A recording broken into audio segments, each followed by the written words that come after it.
you? Okay, you?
Because if you can get them on a corner,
Going to race the points race.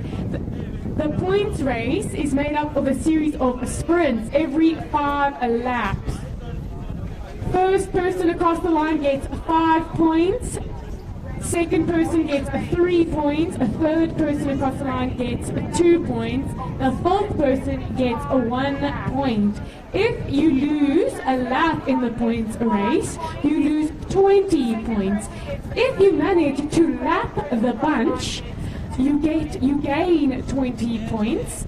And remember, the last sprint is very important because it is double points. So you will get 10, 6, 4 and 2 points up for grabs respectively. Under 17s are making their way to the start for their final race. They have got 43 laps.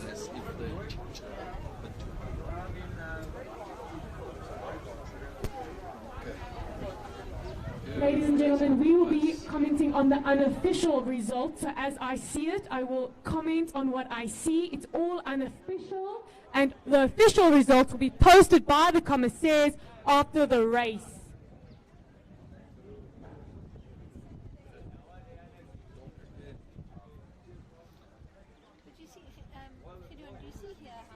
Ladies and gentlemen, please let your friends and family know back home that the points race is about to begin. Send them the link, tell them to log back in and watch the live stream as the youngsters will start racing soon.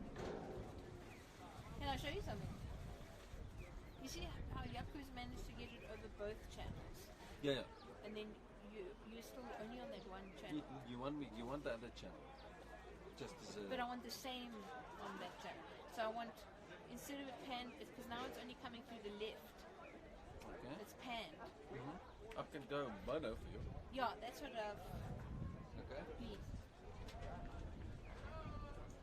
But the other one is, at this stage, is nothing is happening. Okay, but I can hear you. It's okay. I can hear you.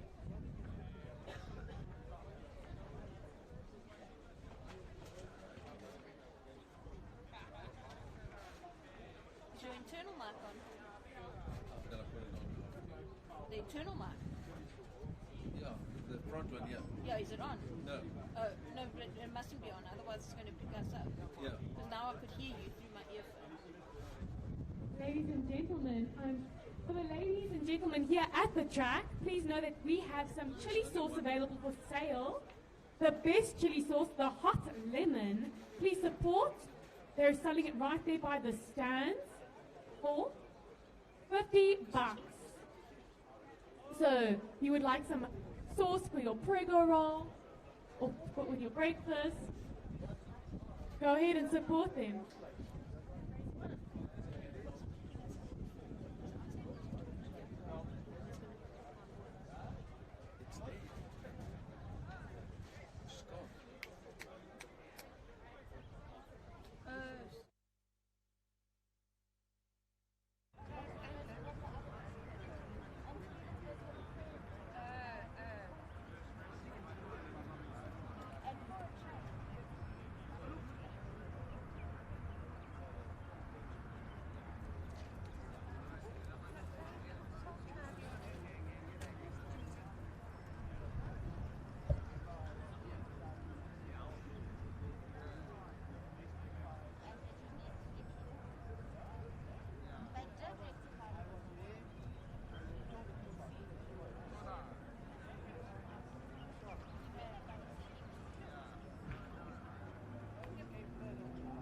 So the under 17 boys are getting ready there at the start line, just standing in the open area.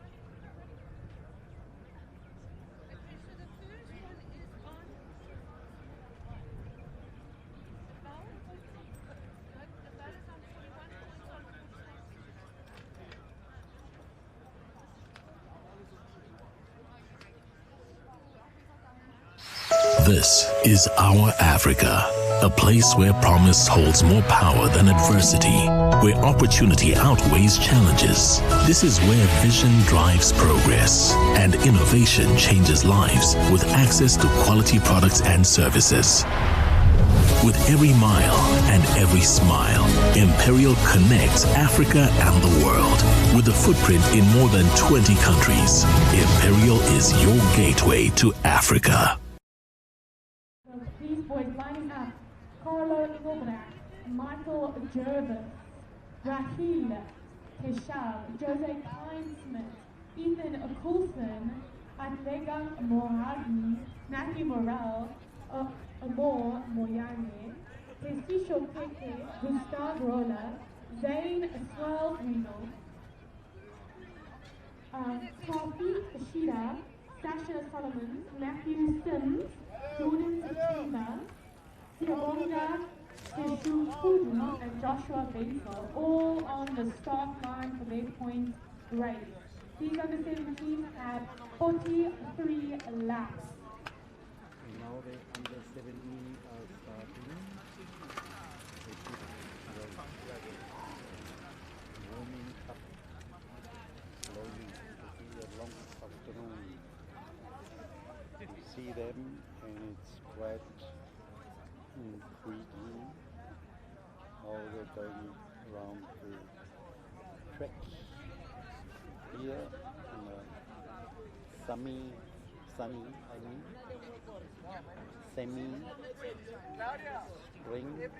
day. Not yet hot enough.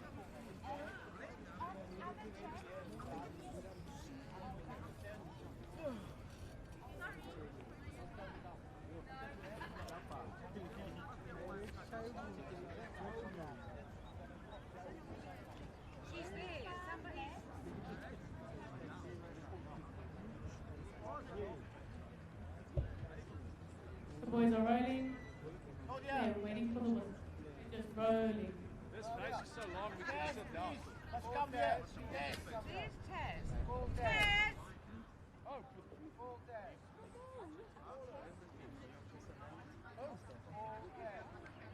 We're just waiting for the PC Taz. We're waiting for PC Taz to get to the commissaire so that the racing can commence.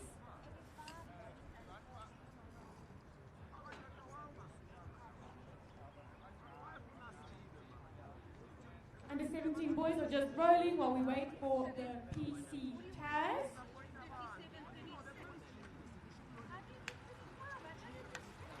All for security is now doing the funds. They're going to continue rolling while we wait for the PC Taz. There's Karen. She's coming through so that the racing can start.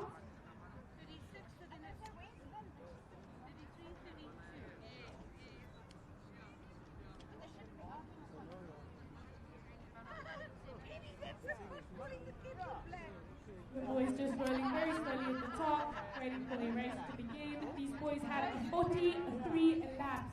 Those of you who have joined us for the live stream, this is a point race. They will sprint every 5 laps, to be confirmed from the officials for the under-17s. Every sprint lap, there are points up for grabs. First person across the line gets 5 points. Second person gets 3 points. Third person gets 2 points. And the fourth person gets 1 point. Everyone else, they do not get points. Then, you must remember, if a rider can lap the field, they will go up 20 points. That means if they break away and touch the back of the main bunch, they will gain 20 points.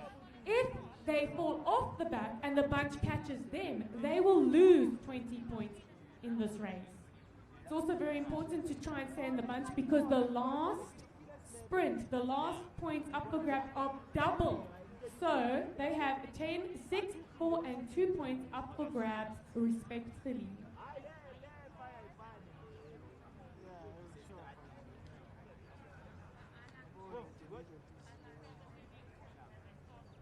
And the comm is going to speak to the boys and give them a couple of rules, make sure they know what's happening.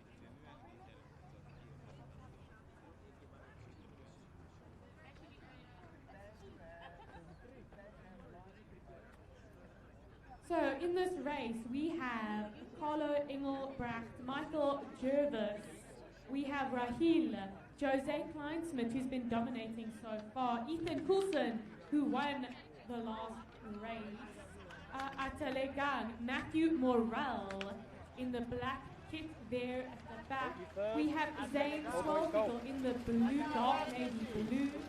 We have Sasha Matthew Sims, Jordan Siabonga, and Joshua Bensel from Arrive at Uplift. Let's not forget Gustav Rola from LPCC. Tisheo Amor and as well are in the bunch. These are the boys that make up the under 17.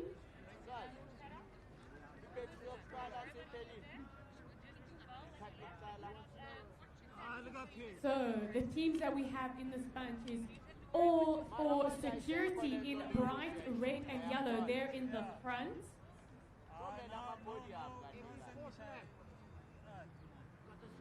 It's just been confirmed by the commissaires for the under 17s. Every fourth lap will be a points lap. This is a very difficult race. This is the one that can break or make the winner of the Omnium. We have the first 3 races, the scratch, the tempo, and the elimination. It adds the fatigue to the legs. And then we've got this points race to top it up and really show who is the Omnium winner. Who can sprint every 4 laps for 43 laps. We have the Soweto Cycling Foundation boys there in dark green and black. We've got Genetic Pro Cycling in there and cycling through, or character through cycling in that turquoise blue.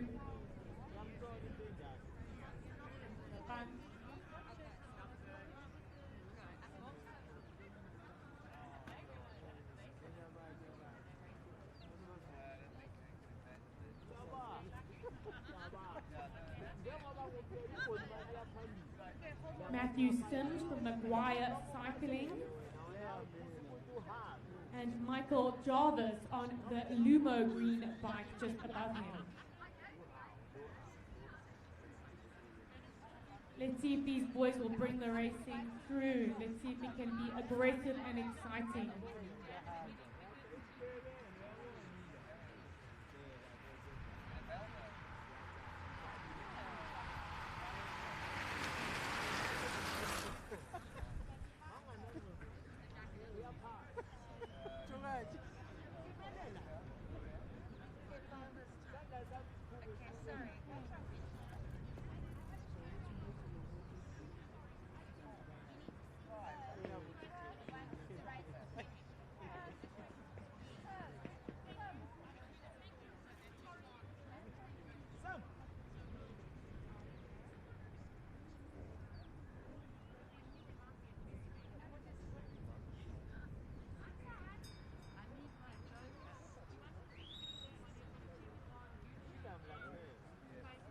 There was a little acceleration there at the bottom. Looks like Gustav just wants to get the pace up a little bit. So they're all looking at each other going back high, waiting for what some people would call the bunny. That is the person that goes early or first or leads out of the race. Who is going to go first and try and take this first sprint? There seems to be a little bit of acceleration between Gustav and Jose. I see all security for all for security there as well in the mix. Let's see what happens. Jose looks like he's going, he takes it with kinetic, then unofficially Gustavo, all for security. Now the pace is up, Jose swings up.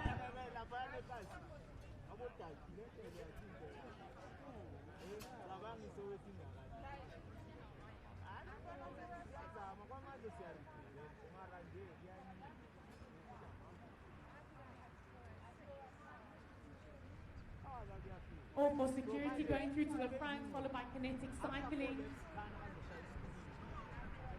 They come back to the top, they ease up after that sprint. You must remember, sprints are only available every 4 laps.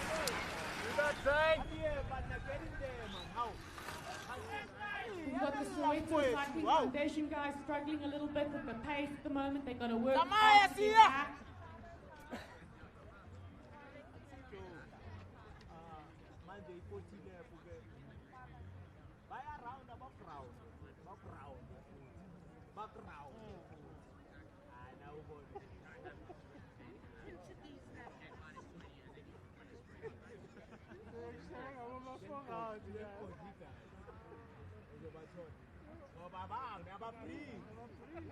Coming around now, they're all watching each other. Joshua Menzel there in the front now, followed by, I believe, Michael Sims there by Maguire Cycling, and Michael Jarvis in the yellow line. Joshua up. I see Kinetic Cycling looks comfortable in the bunch there. Matthew Morrell's right on the top in his black kit. We have 3 riders from the Soweto Cycling Foundation. 2 of them are getting back to the bunch just in time before the next sprint is going to happen. They better get on because the sprint is coming up. They're all looking at each other.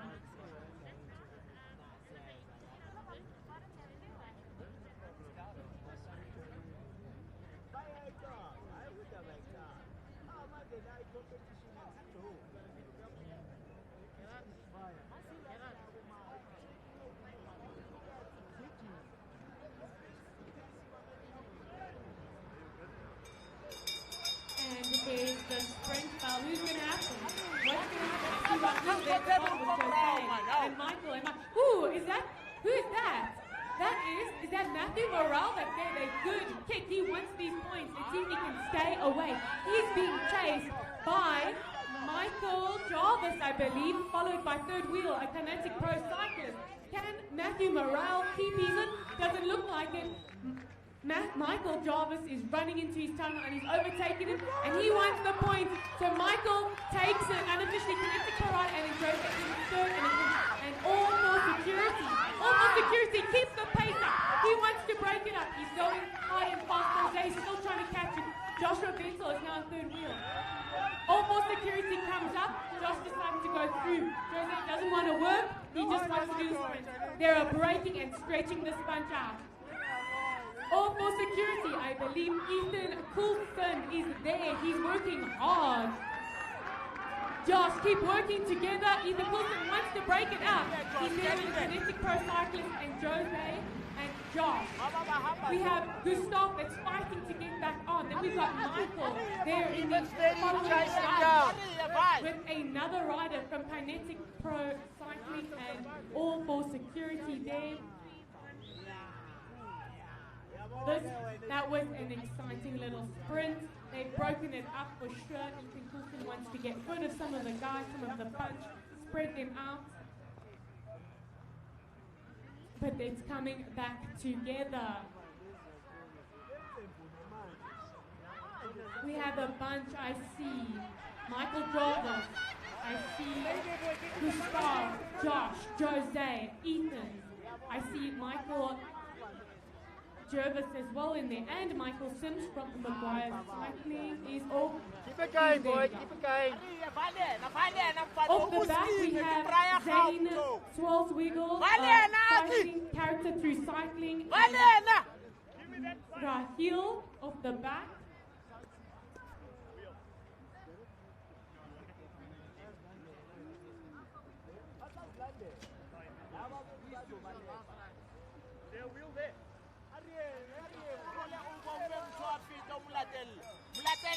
And it's another point race. It looks like they are going to overtake.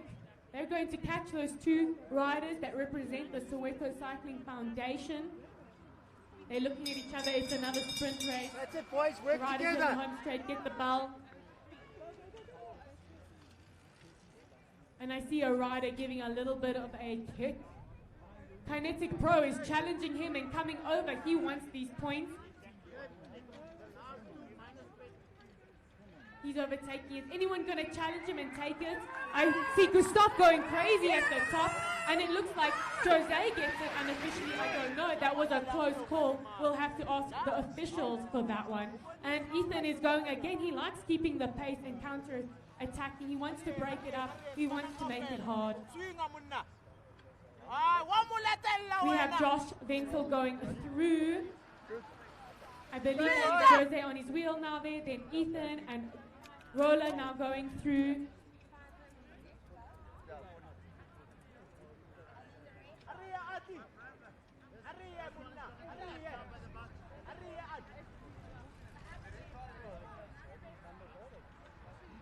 And Michael Sims and Michael Jarvis both in the bunch with the Kinetic Pro riders.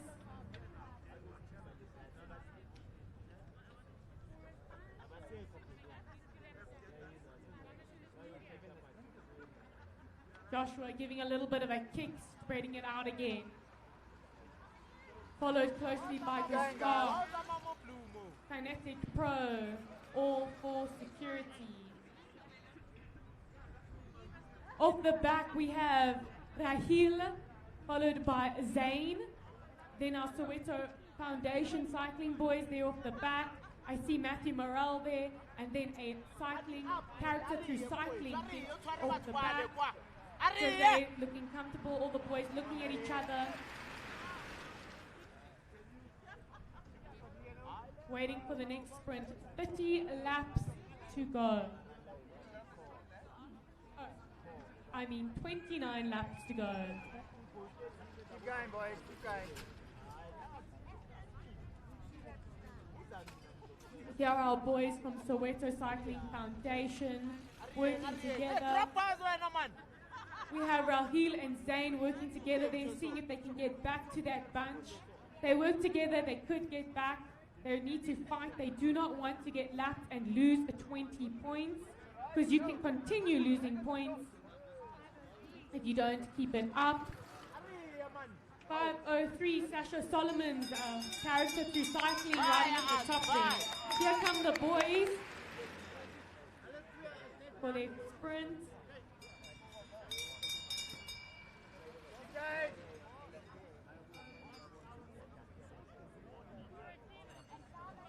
And again, they like kicking off the flat. It looks like Michael Jarvis, who's going through. Ooh, Ethan Coulson giving quite an acceleration there with Josh on his wheel. Josh is trying to overtake him as they come over the last straight. Is Josh going to get it? Josh is giving it full gas. Josh Venter from right uplift takes one. Then Ethan Coulson. Then I'm not so sure between either Jose or Michael Jarvis. Keep going, man. Unofficial, they're keeping the pace up. And they're going through, it looks like they are going to catch and overtake the two boys from the Soweto Cycling Foundation.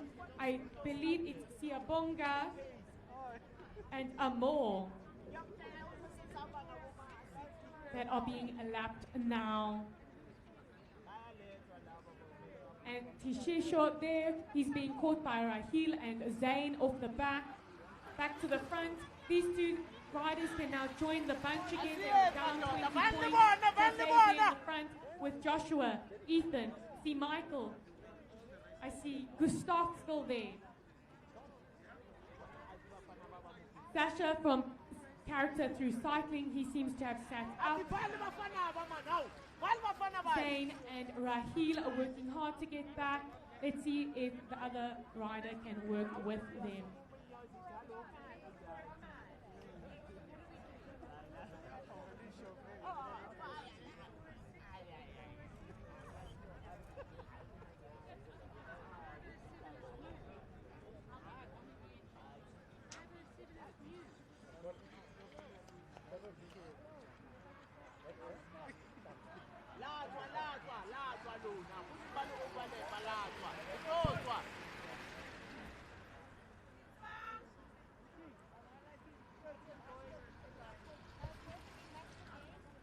All right, back to the leading bunch. We have Ethan Coulson and Torfiq representing the All for Security colors in that wonderful red and yellow kit. Very bright. I can see them all over the track. We We've got Zane there with Raheel trying to catch on. They are so close.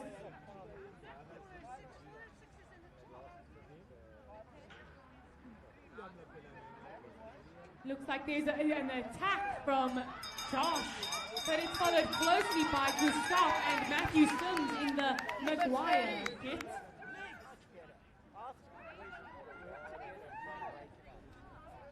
Raheel and Zane really need to work hard if they want to make contact with the back of that bunch. But Gustav is giving it points. He's going really, really hard.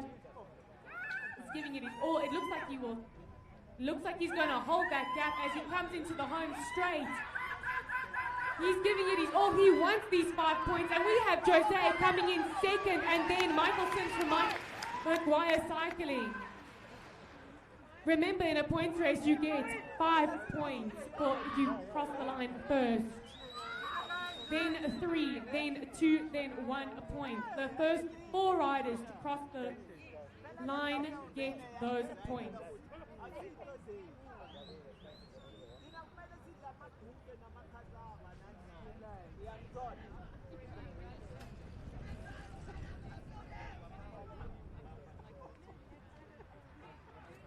Michael Jervis with his Lumo bike is struggling a little bit. Let's see if he can get back as they ease up.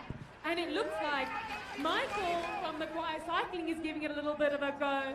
He doesn't want the other Lumo bike to make a contact again. He's stretching them out again. We have all for security. We've got one off the back. Taufik is in front.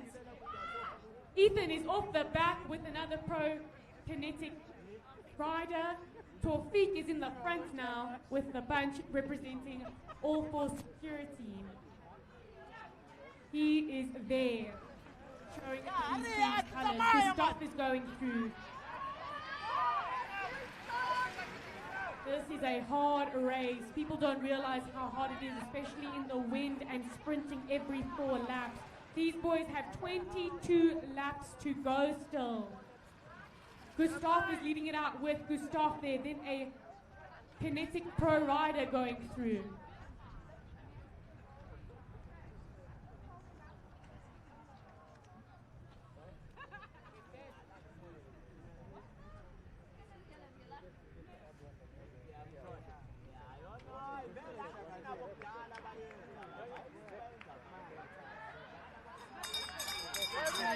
Taufik is still there. Michael Jarvis. Michael Sims. Where is Michael Sims?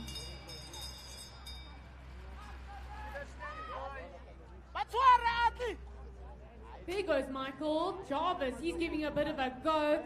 It looks like Josh is following his attack. No one's letting anything go. Taufik taking a little bit of a hammer there. He couldn't quite keep with that acceleration.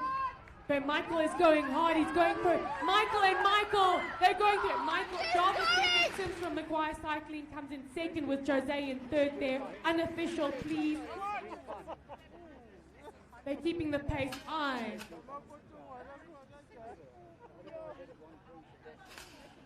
Taufik just off the back there. Let's see if he can get back to the bunch. It's not over for him. Deep, boy, dig deep.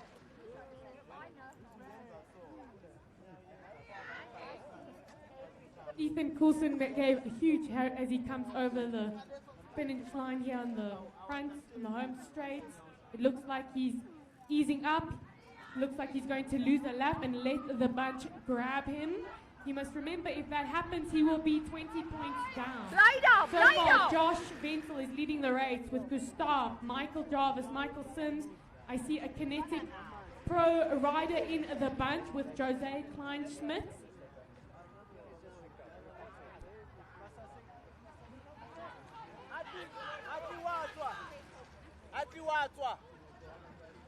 The kinetic pro rider's name is Jordan. Jordan is still up in the running for this race. He is in there representing his team Kinetic Cycling, all the way from the Western Province. Jordan September.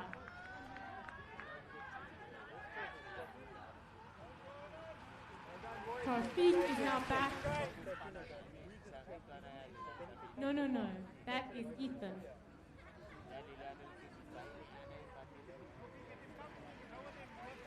Taufik is just off the back. Ethan has been lapped.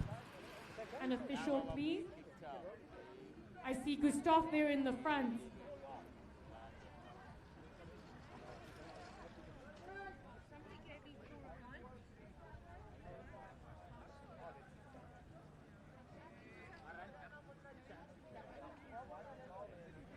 Rahil is doing well. He is fighting to get back in the bunch.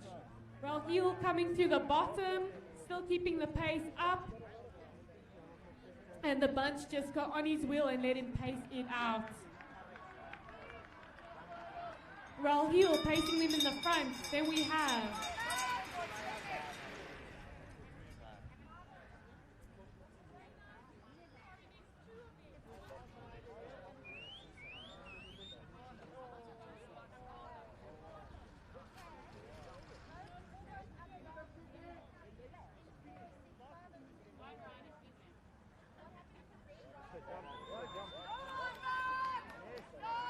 and there is an attack. Look at them go, that speed, that acceleration as they come into the home straight. Who is it? It's Jose there in the front, followed by Joshua Venzel and Michael. Then Michael and either it's Carlo, no, Jordan from Kinetic Pro there, fifth or fourth, unofficial of course. And they've managed to split the bunch again with Jordan September there. Both Ethan and Taufik from all for security, and off the back Rahil still keeping a steady pace. Maybe he can get back on as the bunch eases up again after that sprint.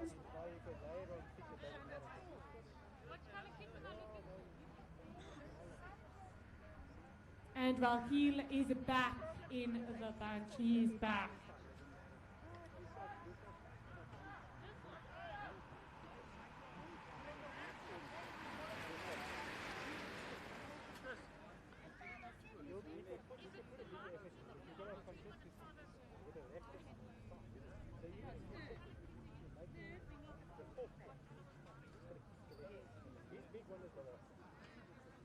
So as the racing goes on, we learn the names of our under 17 riders. We've got Carlo Engelbrecht and Jordan September in the kinetic cycling kit. That is that blue and red kit that you see on the track.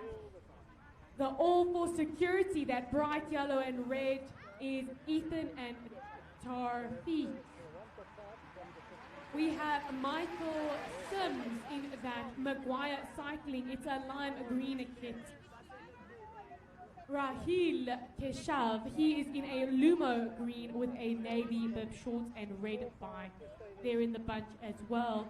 Gustav Roller sporting the LPCC colors. Michael Jarvis with a turquoise blue and a Lumo bike that I can spot from far is still in the race. Just going over the home straight with Zane Swellsweigel in a neutral kit.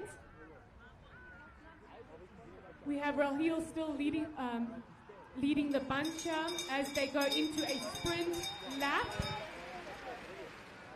Let's not forget about Josh Venzel in the ride uplift colors, white and black kit. He's now in a third wheel. Followed by, there is an attack coming from the back. It's Gustav Roller from LPCC. He's giving it his all with a all for security rider on his tail. Gustav going crazy. Let's see who's going to do it. Will all for security come past it, but Gustav is giving it his all. And who's it? It looks like Coulson went over Gustav, then Roller, then it was Josh Venzel, followed by Jose Klein-Schmidt. Please realize these are unofficial. But that is what I saw. What an attack from behind. And Ulrich's son, Ethan Coulson, coming over him quite nicely in the home straight to take those points.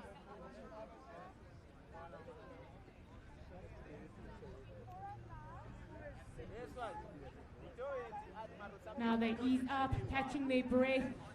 that was definitely a sprint. They have 11 laps to go.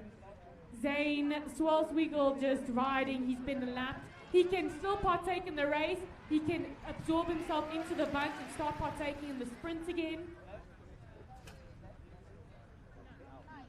If he plays it right, but then he loses 20 points, or he can keep fighting and try and stay away and make sure the bunch does not catch him and he does not lose those 20 points.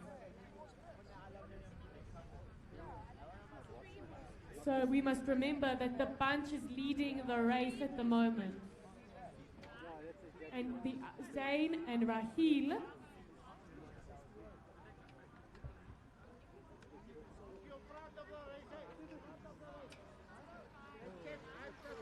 Zayn is now head of the race,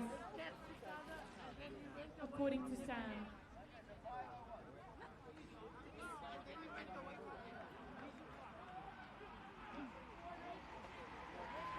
Sam, Get on the wheel! who's leading the race? Because of the way it's happened, because he was absorbed from the bunch and they caught him and he went off the front, it seems that Zayn is now head of the race with Raheel in second place.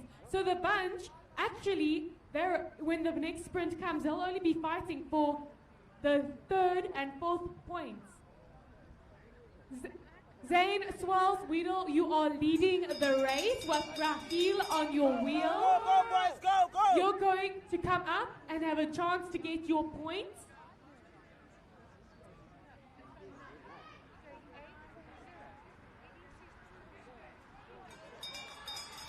And Michael Jarvis is going now. There's their sprint lap. They let it happen. They let those two boys get away. So Raheel and Zayn could get these points. But looks like a good effort coming from Michael and all for security, either Tarfiq or it's Tarfiq there in the front with the red helmet. And Raheel takes, not so sure who took those points between Raheel or Zayn. But 5 points, 3 points taken. These ones are up. This is, I see Josh takes 2 and Jose takes 1 unofficially. They need to keep that pace up high. They need to catch those boys again. And Jose knows this, so he is keeping the pace up high. Josh is on Jose's wheel. Gustav is following shortly behind. I think Michael Jarvis's legs are burning. He's starting to pump that gear that he chose. And it looks like they are going to catch Zayn again. Well, Raheel is keeping his gap. He wants to stay away. But these boys, they look like they want to catch them.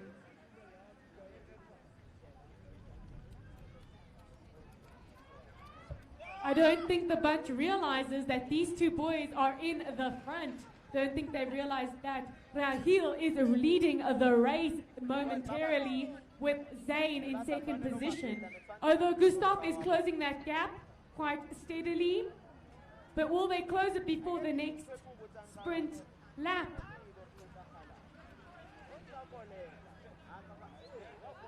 With 6 laps to go.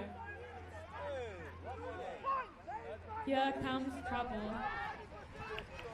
Josh is working hard with Michael, then Jose, then another Michael on their wheels.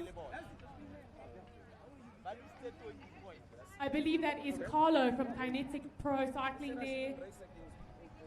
And then Jordan September here that just crossed over. Raheel, he has got a good breakaway. He just needs to keep pedaling. With 5 laps to go, there's 2 more sprints. He's getting the sprint lap.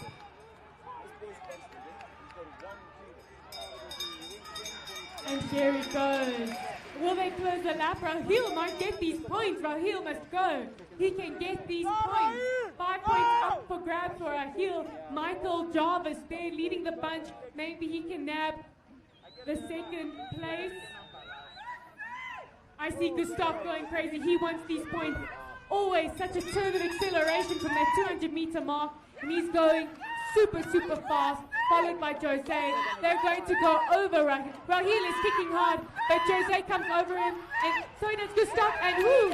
I believe it was Gustav and Jose, then Rahil, and then Joshua Bensel in the right uplift colours.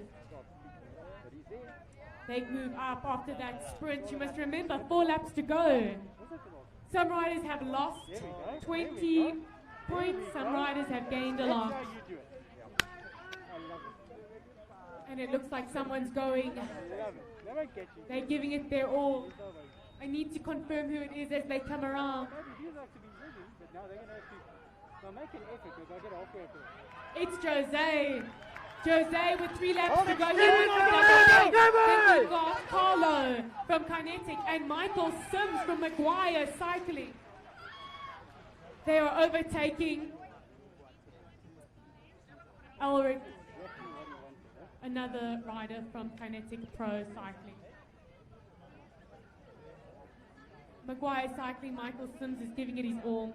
They've still got 3 laps to go. As they come around, there'll be 2 more laps. And then it will be double points for the riders that cross the line.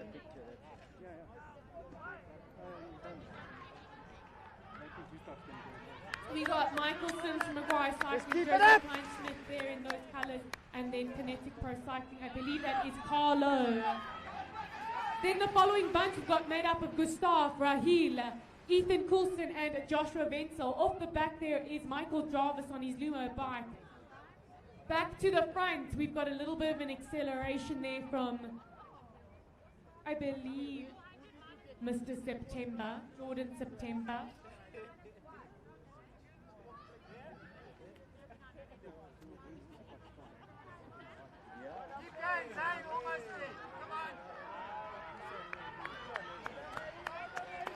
These 3 boys are working well together.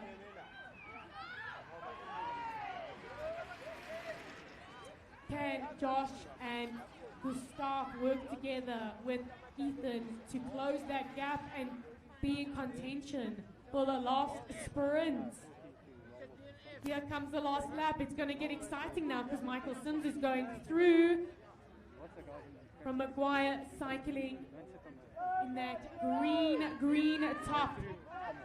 It's double points for the rider that takes the sprint. So who's going to take these double points? Here's the lap. We've got Michael Sims in the front with Jose just behind him. And I believe the rider from Kinetic Pro Cycling is Jordan. But I can stand to be corrected. What's it going to be? Who's going to attack? Where they're coming up to the 200-meter line. And I see Kinetic Pro Cycling giving a bit of an attack and an acceleration. Jose was too slow to react.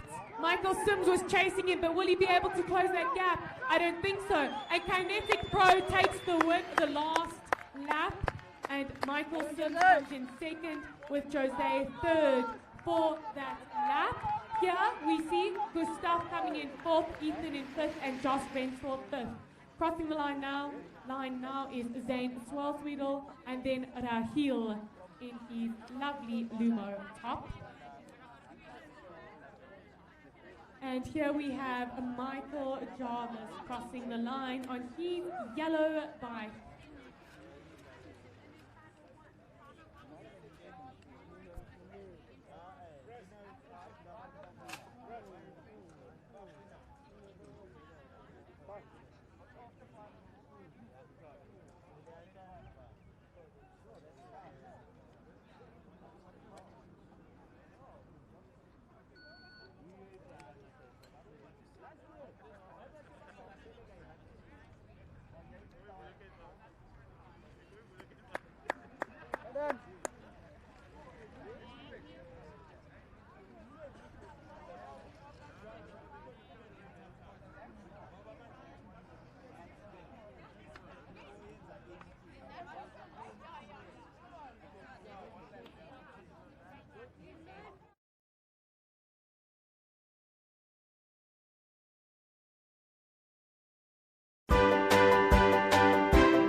the track. I don't know if you heard that my dad passed away. No, I didn't.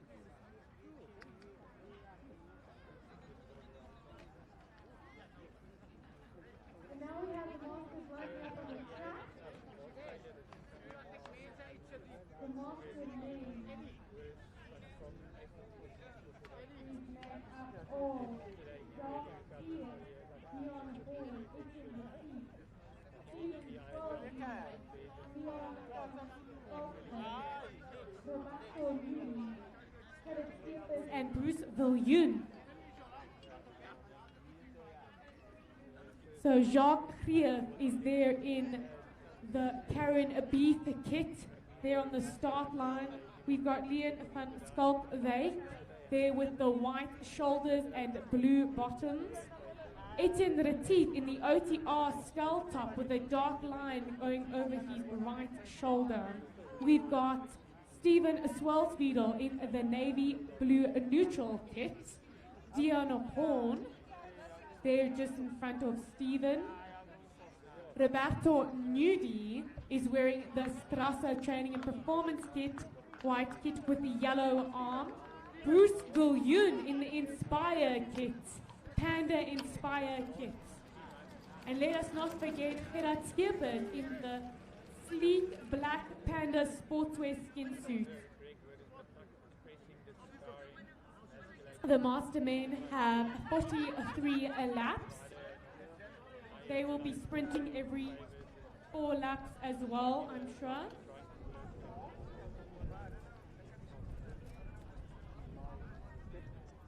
So the Masters men 50 plus, you must remember both Roberto and Gerard Schippers are closer to 60 years old, and they are racing the 35 to 49 men. So these men are strong. They're 60 years old and racing against the youngsters. Youngsters for them, might I just add. So let's see how this points race pans out.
Master men are just rolling around, waiting for the commissaires to start their race. In the meantime, they're just rolling at the top of the track, warming up their legs, checking each other out for the last race of the day for them before the Omnium champion will be announced. I do believe that the 60 or the 50 plus and the 35 to 49 will be podiumed separately, even though they are racing together. the Masters men 50 plus. We've got Roberto and Gerrit Skeppers that are actually closest to 60 years old, and then Bruce Viljoen in that category. So they're racing for gold, silver, and bronze. In the Master men 35 to 49, we have Jacques Thief that dominated at that tempo at points. Dion Horn, Etienne Retief with the strong kick, take him to the line and he's sure to take it. Stephen Swelsweedle in the neutral navy blue kit is also in the mix, and Leon van Skalkwyk.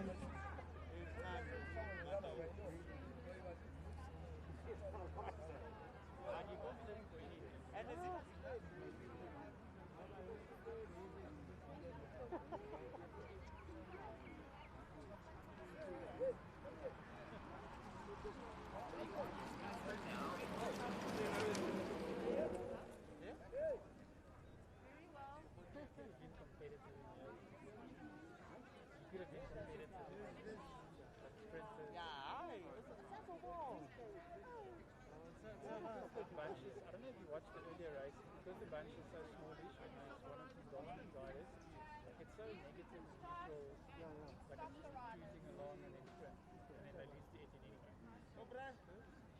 And then George, the other strong one, he just rides away and they let him go. There's no like racing exactly racing that really ties you out. The current rides like like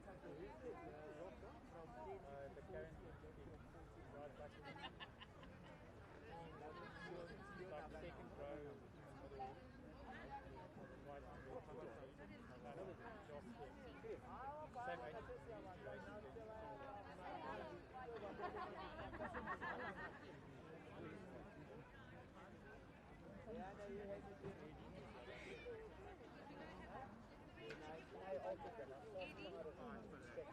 We've got some of these masters who've contested the points race at the World Championships. Gerrit Skeppers has been there, Roberto's been there. I believe Bruce has been there as well, if I'm not wrong. So we've got some good good pedigrees on the track here now. Going to get the instructions from Mr. Jardine. The points will be 5, 3, 2 and 1. 20 lost if you lapped, and 20 gained if you lapped.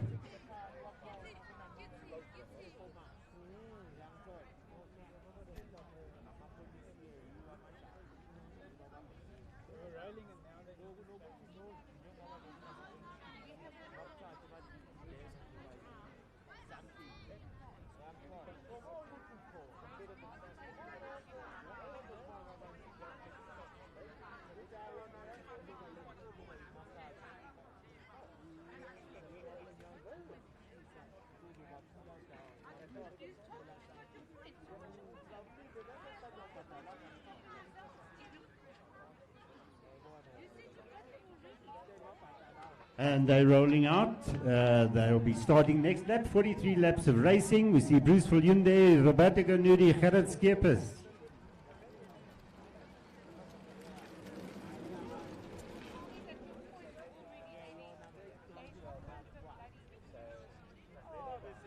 Leon van Skalkwyk, Steven Salzwedel, Etienne Retief, Dion Horn, Jacques Grief.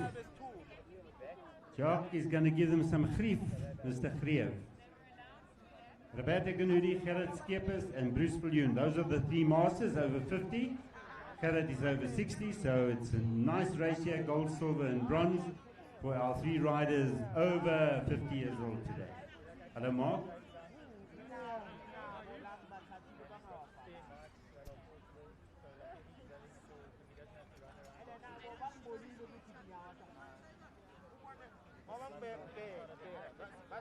Rolling through the 200-meter mark there on the north banking, we've got the bunch of 8.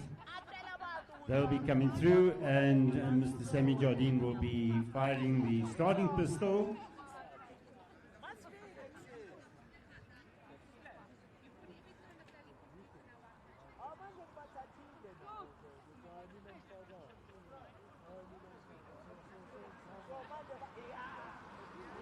And Roberto Ganuri leads him out there with Gerrit Skeppers on his wheel. And then we've got Steven Salzwedel right at the top there, going past what we call the Coca-Cola gate. Down goes Stephen, followed there by Roberto and Gerrit Skeepers, Bruce Viljoen. Easy tempo, points will be every 4 laps.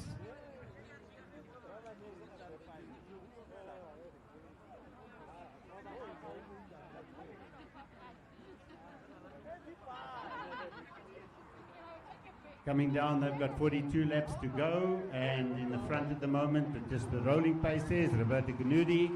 I see Etienne Retief is there. Leon van Skalkwijk, Dion Horn, Jacques Greef,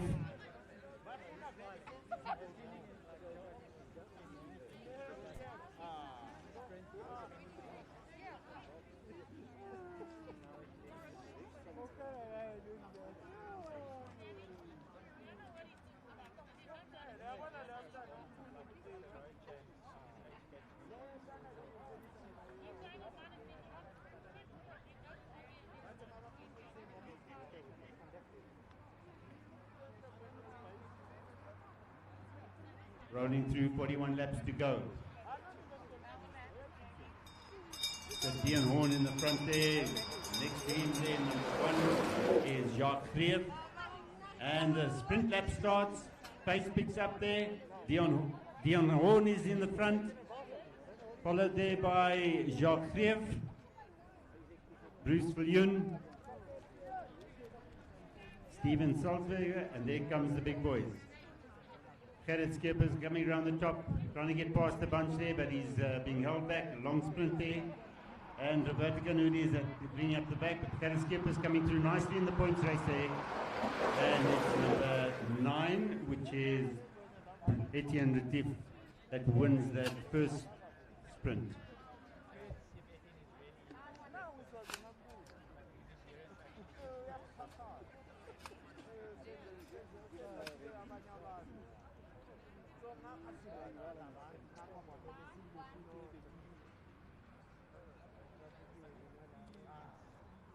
And all nearly together there.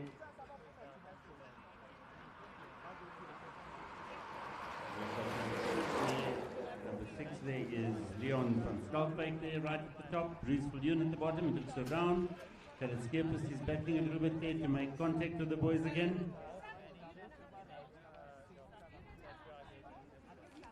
Jacques Greef I see there, Etienne Retief.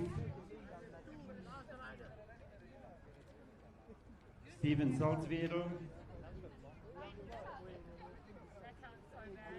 Roberto Gnudi is there as well as Dion Horn.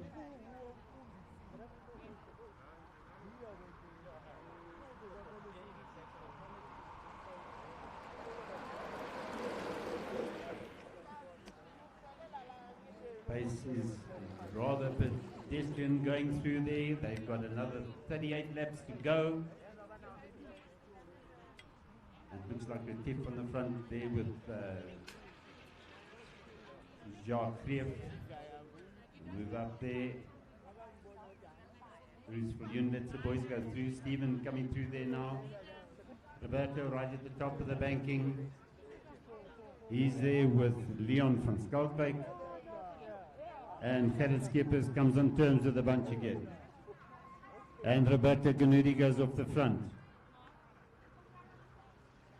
And he looks around to see who's chasing him, and Bruce Viljoen is in chase. Bruce Viljoen is in contention there. Is Roberto going to stay away, or is Bruce going to catch him? Followed there by Stephen. The boys are making contact there. Bruce is making contact with Roberto. These two guys could work together. They could do something here. And Bruce drifts over Roberto. And Roberto tries to jump his wheel. Go with him, Roberto.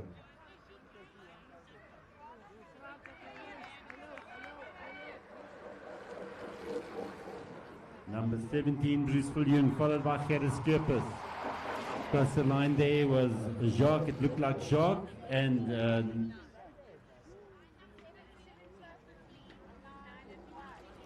Jacques and Etienne there. And the boys are chasing them down again, catching back up to Bruce and to Roberto. Roberto's on the front at the moment.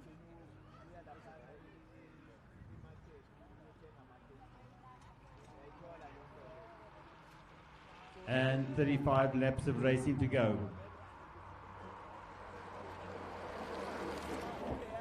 Bruce, Etienne Latif, Jacques, and Roberto Gnudi.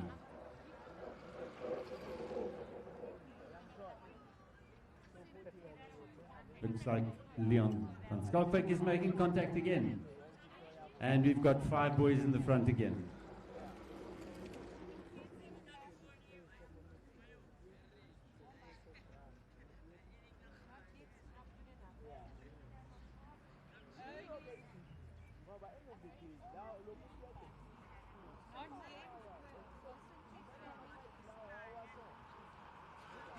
They see 35 and 34 laps for the leaders.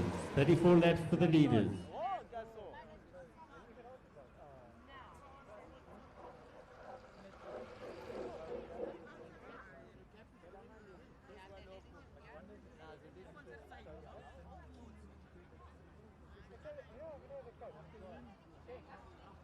And Dion Horn gets back into the bunch again, and he's lost 20 points. So as they make contact with him, he's 20 points down.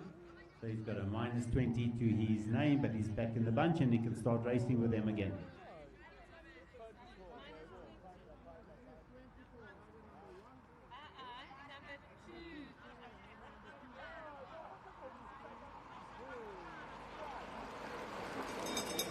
Jacques Greef and Leon van Schalkwyk sitting there, watching each other. Bruce Viljoen, Gerrit Skeepers is just a little bit off the back there. Sorry, it's not Gerrit, it's Steven. Here we have Gerrit Skeepers going through now. And that's Bruce Viljoen gets out the saddle there and he really pumps it there. He's followed there by Leon, sorry, it's Jacques Greef and Leon van Schalkwyk chasing hard there.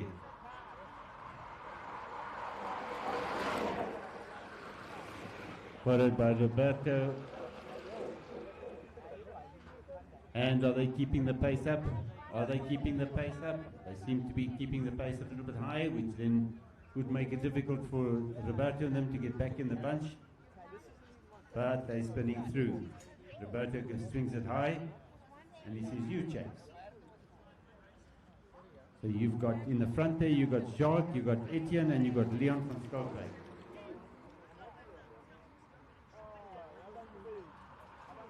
Bruce Viljoen, Leon van Schalkwyk, and Jacques Greef are the 3 front riders.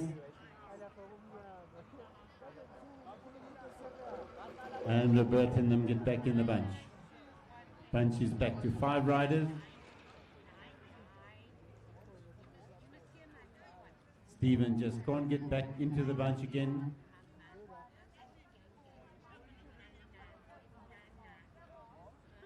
And sneaks down the bottom, Bruce Viljoen, and away he goes. He gets away, they let him go. And he starts a tempo ride. Boys have let him go, this could be dangerous. Bruce Viljoen is a very wily person. Now riding there, Bruce, getting away, and the other guys decide they're going to chase him.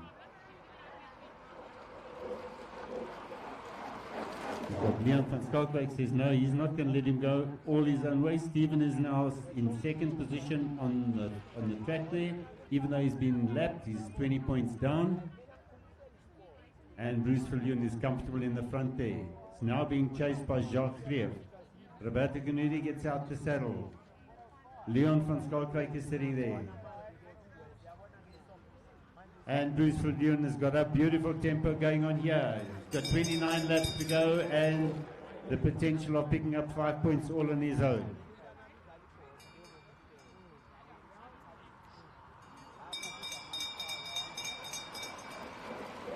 Jacques, Leon, Roberto, Etienne, and Steven are the second guys on the field.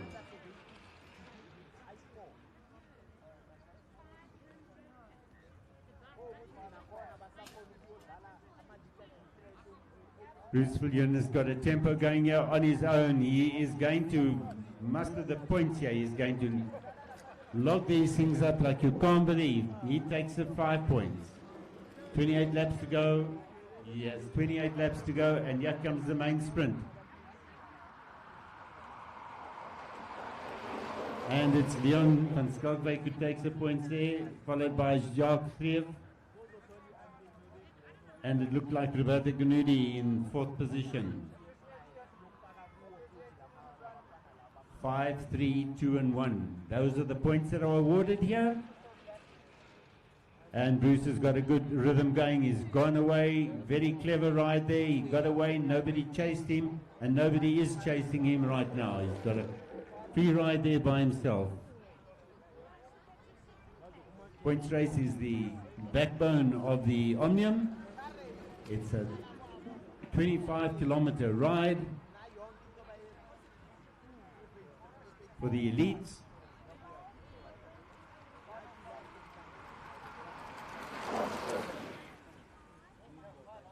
And when Bruce comes past you now, you'll have 27 laps to go, if I'm correct on the board there. 27 laps to go.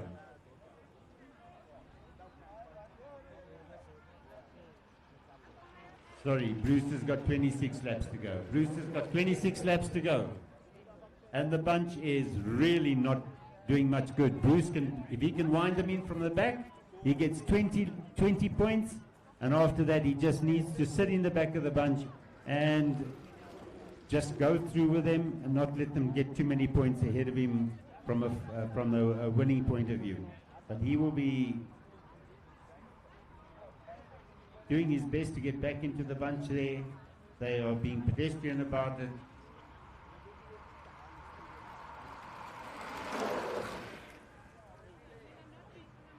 Bruce gets the bell. Bruce gets the bell there.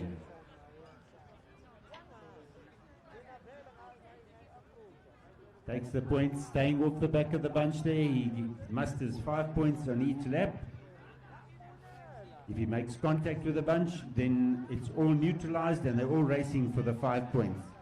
But as he is now, he just takes and he contests the 5 points on his own.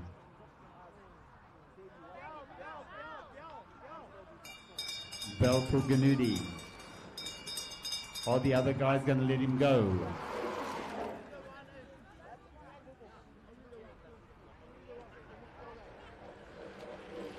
Doesn't look like anybody's chasing Roberto there. So Roberto, Bruce goes through, picks up 5 points. Roberto's chasing the 3 points. And it looks like Bruce is about to make contact with the bunch there. Making contact there, he takes 20 points. And the bunch has been lapped. It's not an easy task on a 500-meter track like we have here. And Bruce Viljoen has taken an extra 20 points there. And Roberto is now in Virtue in the lead there. He is then now the new leader on the track. But the bunch is not going to let him go. Sammy, I'm right, eh? He's the new leader on the track. Roberto Gnudi is the new leader on the track. Leader of the ride, not of the points, but he's being chased there by Leon and by Jacques. They're not going to let him get away. They're not even going to wait for him. They're not picking up a passenger. They're just going straight over the top, and the two of these guys are going to work together, it looks like.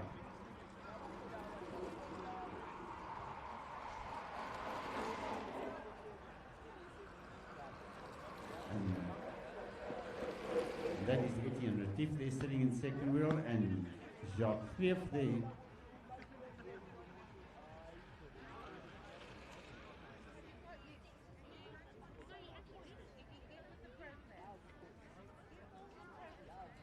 Bruce Viljoen just sitting back in the bunch now. There's 4 of them together. He's mustered 20 points up on the bunch. He's just got to be careful that the leaders, because they still have quite a few sprints left, that they could possibly bring back or score more than 20 points and bring him back that way.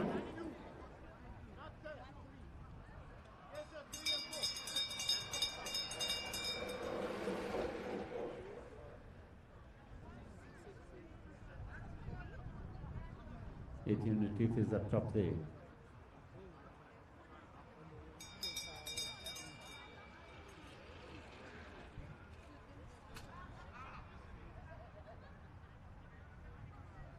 It just seems so near yet so far. They're just not making contact there. Is Bruce going to make contact with those guys there?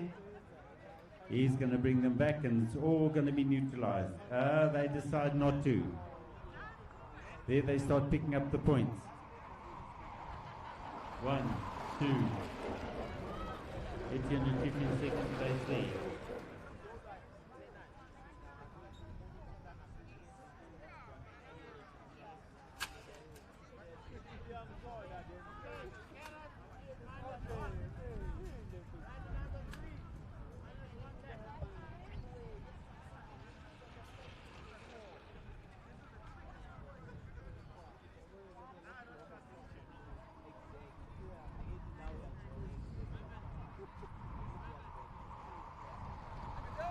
And we have Jacques Greep there. He's followed by Etienne Latif. Jacques has been dominating here today. He's had a very good day's racing this far.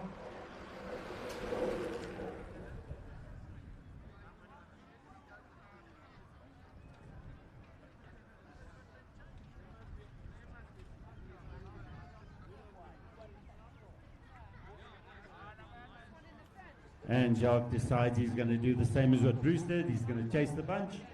And if he can, he neutralizes Bruce's lead there of 20 points. Nice riding there by Jacques.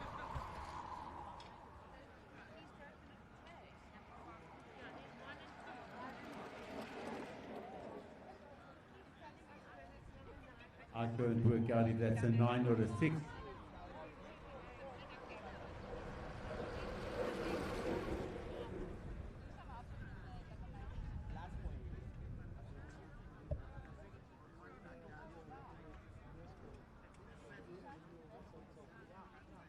And they're coming up here. Jacques is coming up for a lap, a bell lap. He passed Dion Horn, sitting on his wheel there. He's been lapped.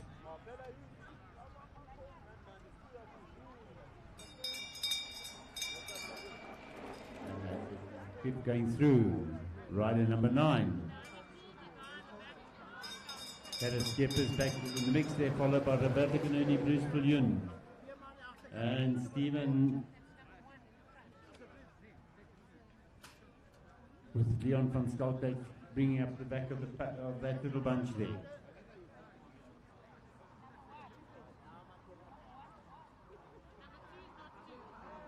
And it's 16 laps to go here for our leader here today, Jacques Greep, leading the points race. Comfortably ahead of the next rider. Next rider here is rider number 9. And that is Etienne Latif. Bunch is chasing Bruce Viljoen, followed by Stephen and by Leon van Skalkwyk. Roberto Canudi is just hanging a little bit there. Rolls it up, can possibly get back in again. And he works himself back into the bunch again. They are slowly bringing back Etienne Latif there, but doing no damage to the lead that Jacques has got there. Jacques has got a comfortable lead, just taking those 5 points.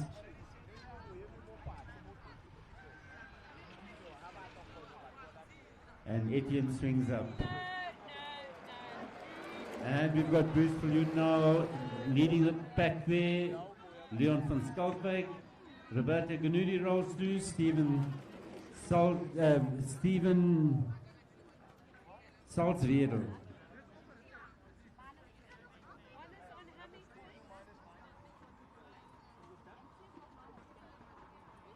Nice and comfortable. Power riding here by Jacques Greep. Jacques Greep leading the points race here. Of the Masters, Jacques is men 35.49.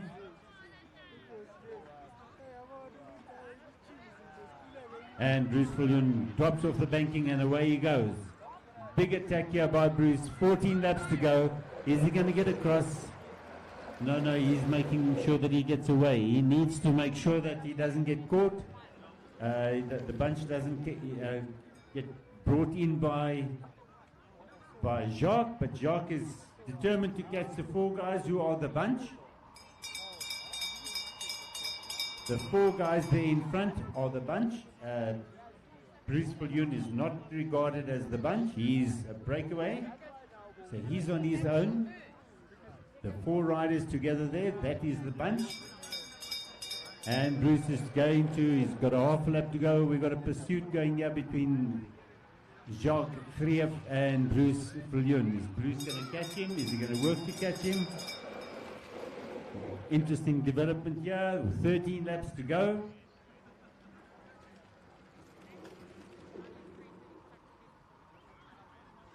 Classy rider Gerrit Skeepers there, rolling through.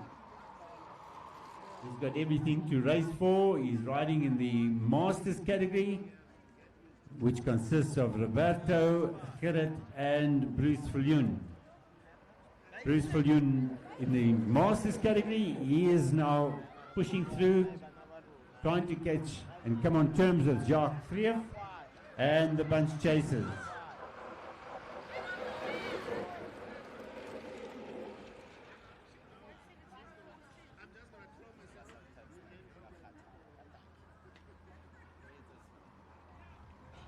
Nice riding there for Gerrit Skeepers. And we've got Jacques Greef going through here now. Jacques has just seen 11 laps to go. Bruce Viljoen comes through. He's got 11 laps to go. Bruce is bringing him back slowly but surely. Slowly but surely he's bringing Jacques back, even though they're contesting different categories. The pride of the rider is to be first across the line no matter what. Etienne Retief with Roberto Gernudi, Stephen and Leon.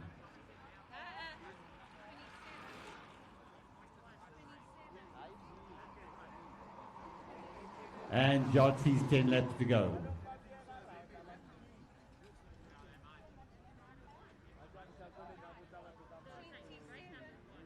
Bruce Viljoen has pulled up more space there, more time there. He's bringing a gap down. He's bringing the gap down on Jacques Greef, although he doesn't need to.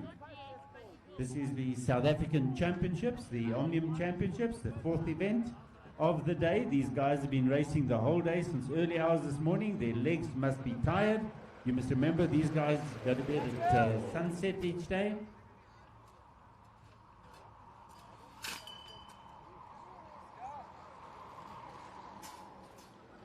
And it's so nice to see Grenville Scullard here, multiple world medalist, world champion, world record holder, and his good lady, Di. Welcome here, and they would love to be racing. I can see the big smile on Di's face. She wishes she was there. Not with these guys, but with the ladies.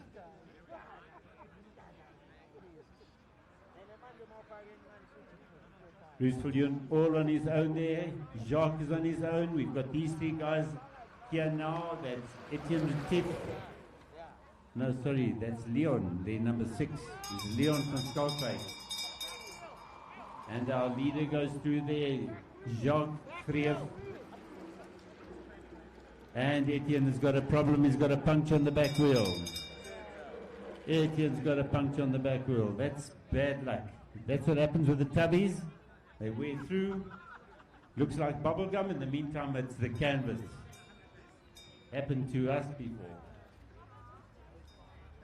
So sadly, Etienne Retief looks like he's going to be, unless they can get him a wheel or a bike or something. Stephen, Roberto and Leon from Skalkwyk there. They tussling through for the rest. And we've got Jacques lapping them for the 2nd time. No. Going to sit up. He's not going to tie with them yet. He's going to keep on bringing in the 5 points. Bruce Viljoen is about 80 meters behind him.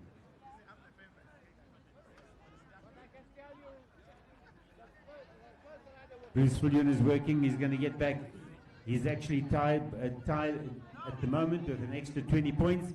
If Bruce makes contact there, he's got another 20 points there, which means he'll be 40 points up on the bunch. So that's what he's riding for. And we've got Leon and Stephen, Roberto, Jacques. He's got to chase. Bruce has got to chase. He's got to catch in with those guys there. Then he'll get another 20 points, which means he will be 40 points up. Plus 40. Jacques at the moment is plus 20, as he's not made contact yet. He's not there yet.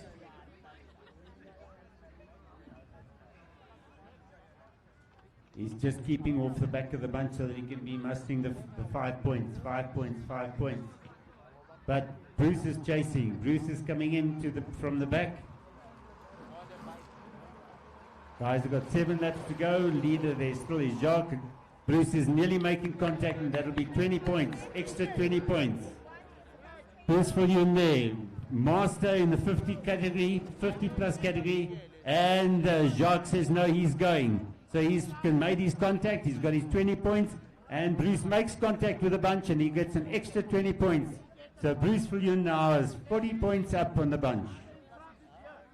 And your new leader again becomes Jacques. Jacques, who went through the bunch, scored his 20 points, and has gone right through the bunch. So he gets the bell for double points. No, not yet. Got 5 laps to go. 5 laps to go. Bruce has made 20 points extra there, so he's 40 points up. Jacques is 20 points up, plus all the intermediate sprints that they've won, and the seconds and third lap, second and third places they've collected. Bruce Viljoen leads the bunch there. On his wheel is Roberto Ganudi.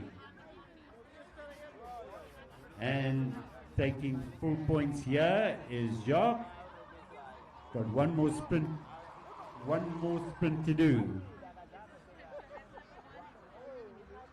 The sprint on the last lap is double points. And we've got Leon van Schalke going through now. Bruce Viljoen just looks at him. Roberto just hangs on there to Bruce's wheel, and they all go up there to 300 meter mark. And they sit at the top of the bend.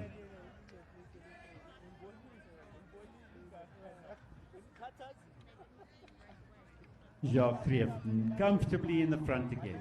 Comfortably leading the race. He picked up his 20 points, went through the bunch, and he's leading again.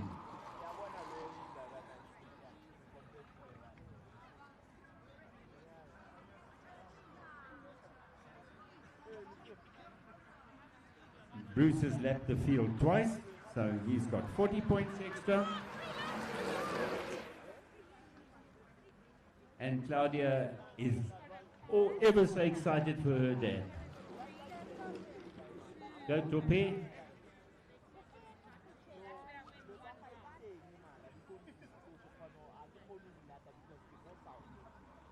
Next on the track will be the ladies' points race.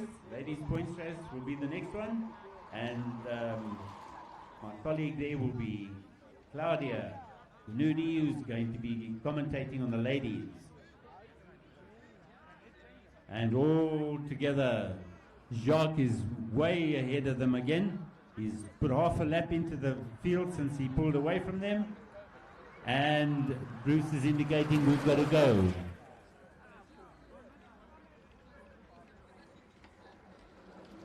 Terence Skeppers just keeps it rolling there, riding through there.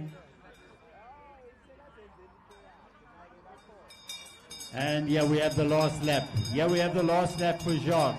Is he going to chase the bunch, or is he just going to be content just to roll it through and win the South African points race this afternoon, which is part of the Omnium racing?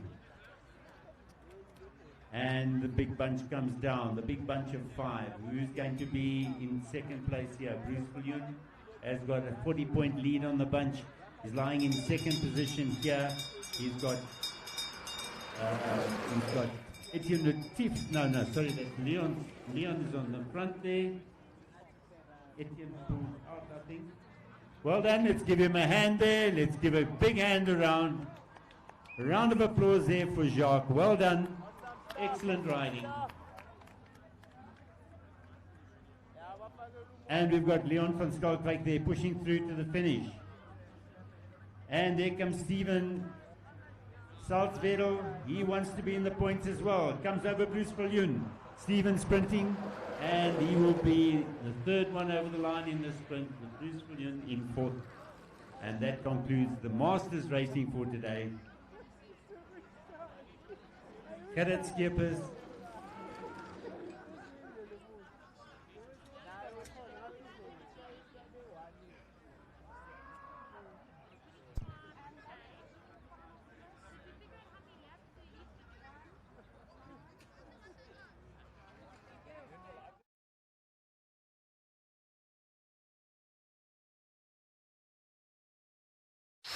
This is our Africa, a place where promise holds more power than adversity, where opportunity outweighs challenges. This is where vision drives progress and innovation changes lives with access to quality products and services. With every mile and every smile, Imperial connects Africa and the world. With a footprint in more than 20 countries, Imperial is your gateway to Africa. Great riders, Masters, well done Bruce. Well done Leon, nice riding, thank you very much.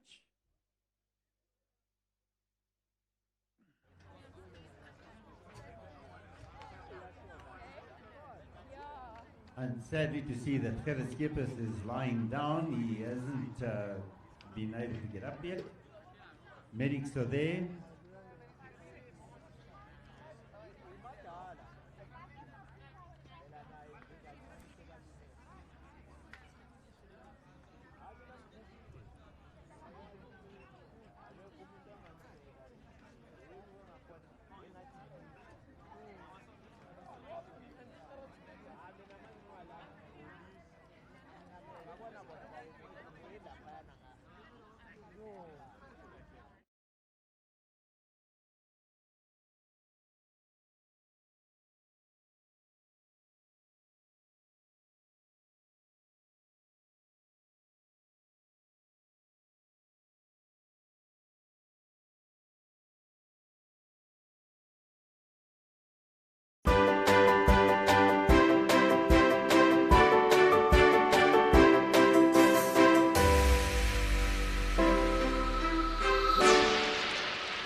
And the ladies start rolling out there.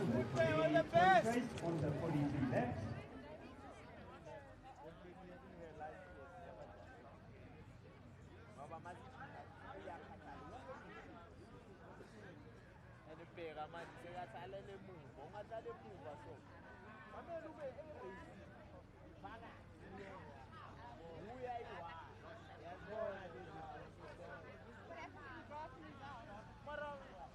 The ladies are rolling around. They will be starting their race. Claudia Gnidi will be doing the commentary for you, and they will have 43 laps of racing. Remember, it's 5, 3, 2, and 1. First one across the line. Every 4 laps they race, they sprint for their points. This is a nice big field of ladies. We see a couple of masters amongst them there. Val Scheppel. And Maralies Rola is also part of And the Masters Giancino. Women. Elisa Giancino is also a Master Woman, but she races in the elite category. She's the one in a red and blue there in the front next to Victoria Vesta. Lenka Labuskachny from CycleFit right on top.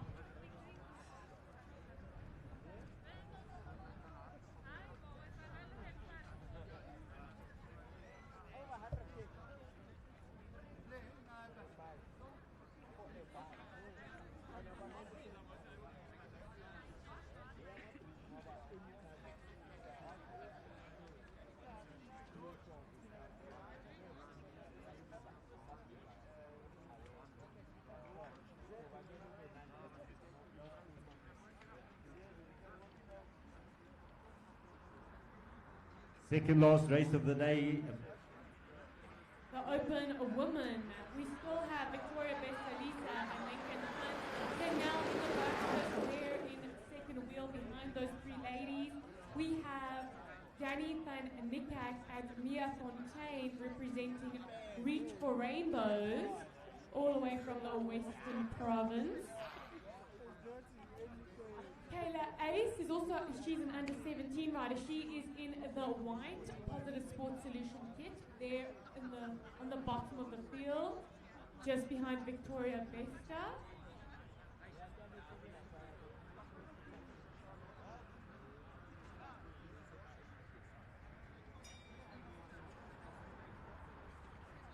Let's see, are they going to? They've got 41 laps. Here's the ball lap.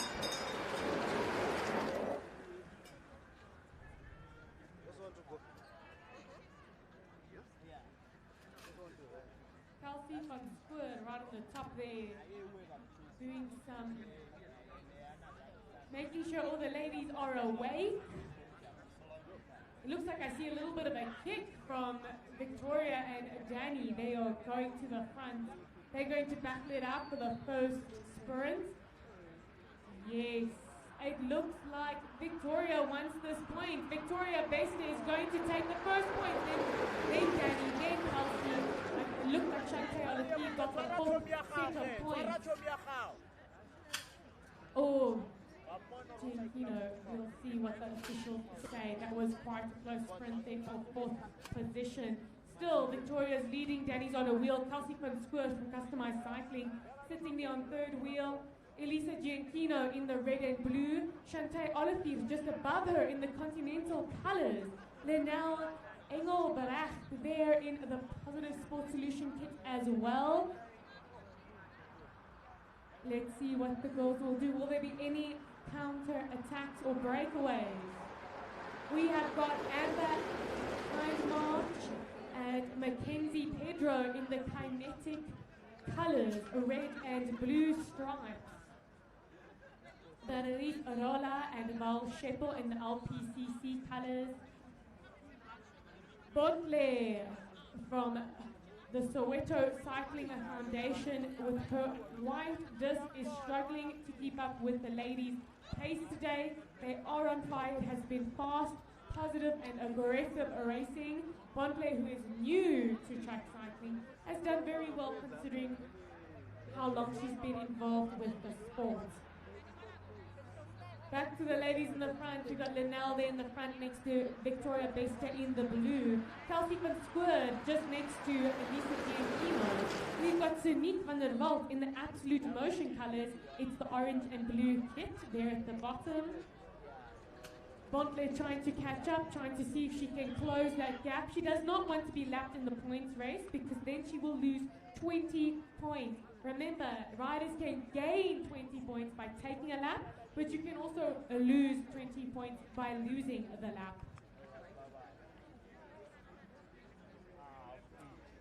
Again, the first 4 riders over the line get points.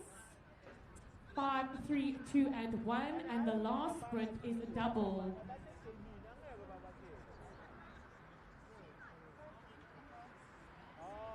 We've got a bowl lap coming up.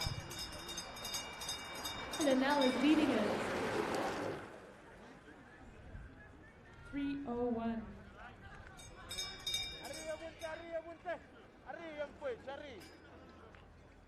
We got Val Sheppel there at the bottom. Marilise Rola right at the back. Who goes? It's Victoria leading it out with a strong, strong lead. But it looks like Danny Finikak is challenging her as she comes around the corner. Victoria powering it out. And it looks like it's going to be Victoria best. Ooh, I see Sonora that came in and grabbed some points there. I'm not so sure if it was 4th or 3rd, but she was in the mix there. Victoria, Sonora, Kelsey, and Danny. Shantae Olafir was also in the mix, not quite sure where. That is for the officials to decide. We got Mia Fontaine in the mix there in the front. Reach for Rainbows. She's an under 17 rider and she's riding very, very well. Absolutely taking it to the juniors and the elites. She's got a good kick on her and a good mind. She knows which wheels to sit. We've got Sonora on the top there with her Luma orange bars in the customized cycling kit. Kelsey, her teammate from Squirt on her wheel. Danny Finikak just below. The kinetic rider sitting comfortably there. Kayla Ace just sitting there at the back with Linnell Engelbrecht now in their Positive Sports Solution kit. Val Sheppel, a Masters woman, just coming off the back. Bontle is now, looks like she's going to get lapped. She's riding on top, waiting for the bunch to come through so that she can join in again. She will be down a lap, lose 20 points, but she can still partake in the sprints.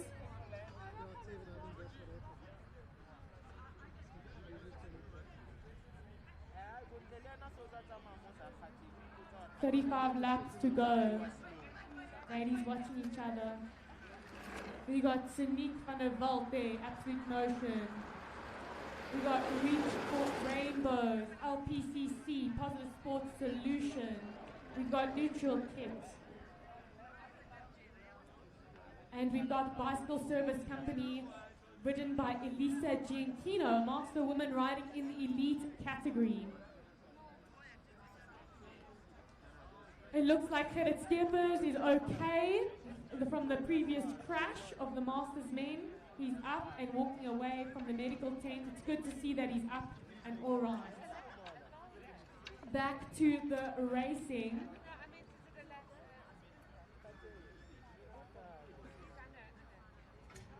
Let's see what the ladies can do. I wonder if any ladies are going to counter a sprint. Here's a bell lap. Elisa Giantino is leading it on the front. I see Sonora there on the top. I see Bontle just hanging off on the back. And Elisa Giantino decides to go. She's going. Danny Finikak following shortly. That Shantae Olafir is keeping a close eye on Danny's wheel. And as they go, will Danny come over Elisa Giantino as they come through around the fourth corner into the home straight? And Elisa Giantino, but Shantae's going. Oh, it looks like it was Elisa, then Shantae, then Danny, then Kelsey van Schoor for those points. Victoria just missing out as she got this position. Remember, these are all unofficial positions that I'm reading, just as I see it. The bunch is starting to stretch out as the fatigue sets in. So Nick van der Valt just off the bunch, but she can get back in. It seems like they're easing up. We've got Kayla Ace and Linnell Engelbrecht. They're working together. They can keep to the bottom, pace together, get back, look after each other. And there they are, getting back to the bunch. It looks like this race is Victoria Bester is controlling the pace. They're all watching Victoria and Danny. They are controlling the pace right now. And it looks like all they're doing is they're keeping it easy in between sprints. And then just before 300 meters to go, 400 meters to go, they give a good diesel-like acceleration.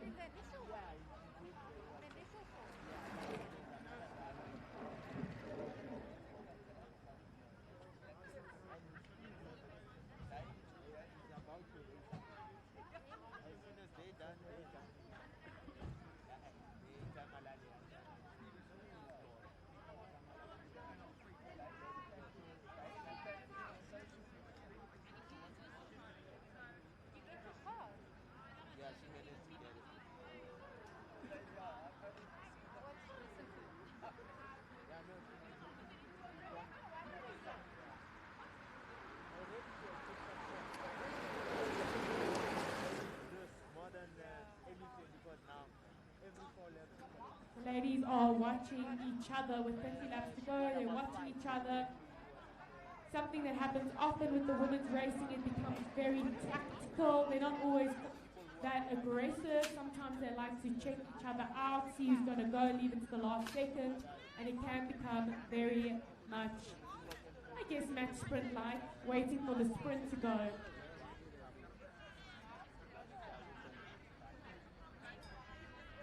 I think there is a sprint lap coming up. We've got 29 laps to go. We've got Val Sheppel and Bontle from the Soweto Cycling Foundation working together at the back.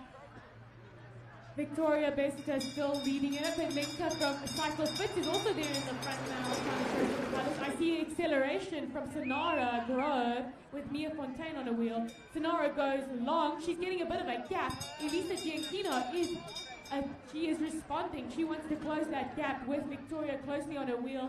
Shantae Olive there just behind Victoria. Danny, followed shortly by Danny van Niekerk. But Sonara is a strong girl. Look at her go with those orange handlebars. I can spot it in the bunch very easily. And she wants to take those points, and it looks like so she gets 5 points there. Shantae comes in for 3, Victoria for 2, and I'm not so sure who got 1. Elisa, before Danny could come over her. But she's still going, she's stretching this group out. Shantae Oliphine is closing the gap. She goes and she's going to keep going. She wants to keep this pace, or is she going to swing up? She goes through, she wants to help. Danny van Niekerk is there, she swings up, the group is back together. Kayla Ace and Linnell Engelbach off the back, Lenka from Cycle Fit also struggling there, along with Elisa Gianchino. Just off the bunch, can they get that? I'm sure they can, because the bunch looks like they're easing up. Is there going to be another attack to break it up even more? Marilise Rolla is still there, so is Emma Heinemann and Mackenzie Pedro from the Western Province. We still have the Absolute Motion rider, Sonique van der Walt, looking quite comfortable, sitting in the bunch. Hasn't done anything just yet, but she may surprise us. At the back, we got Kayla and Linnell working together to try and get back onto the bunch. It's not too far, just 3-4 blocks. And then we have Val Sheppel and Bontle here on the home straight working together. Bontle has been lapped already, not so sure for Val Sheppel. But they need to work together and try and limit the amount of times they get lapped. Ladies are back up, resting, checking each other again. Resting, waiting for the next sprint. Danny goes to the front to control the pace, easing it up a little bit. And now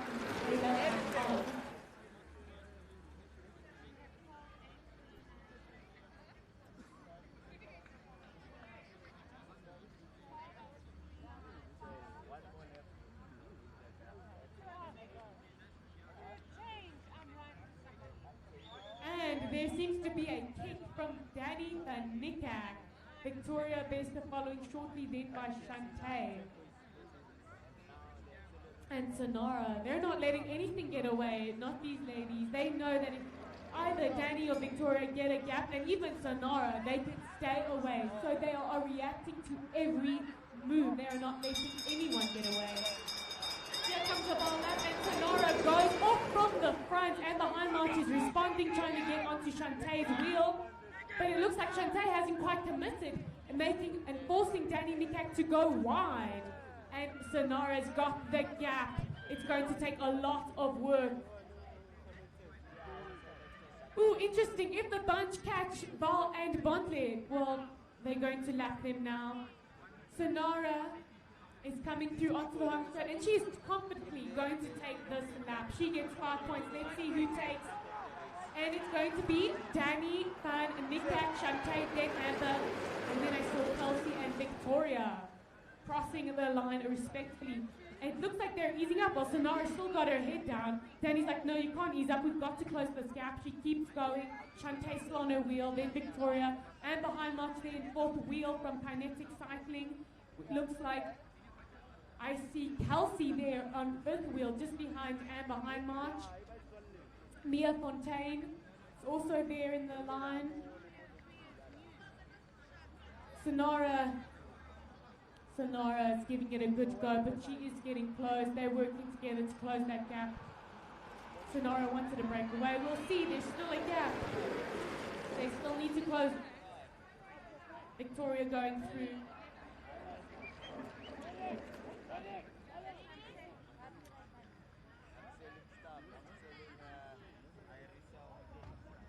Can they close the gap? Can they work together to close that gap? Sonara is burning a lot of matches there with 22 laps to go. It all depends on whether, but it looks like they will close it. Sonara sits up. She realizes that she will get caught eventually, and she doesn't want to burn all her pennies just yet. She needs to save her legs for the sprint to get the points needed to win the Omnium.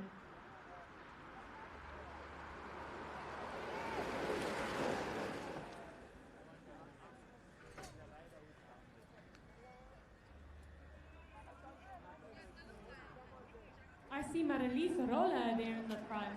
Master Lady with Taylor Ace under 17 there in second place. Shantae Olivier likes being between third and fourth wheel. She doesn't like to be any further back than that, I can understand. Then we got the Kinetic Cycling ladies from the Western Province there, keeping a close eye on Shantae. I see Lenka Laboskafni from CycleFit coming from underneath, and Mia Fontaine from Reach for Rainbows. Sonara recovering there at the back. There's another foul lap. Who's going to take it? Marilise looks confident. She's taking high up and pedaling that gear.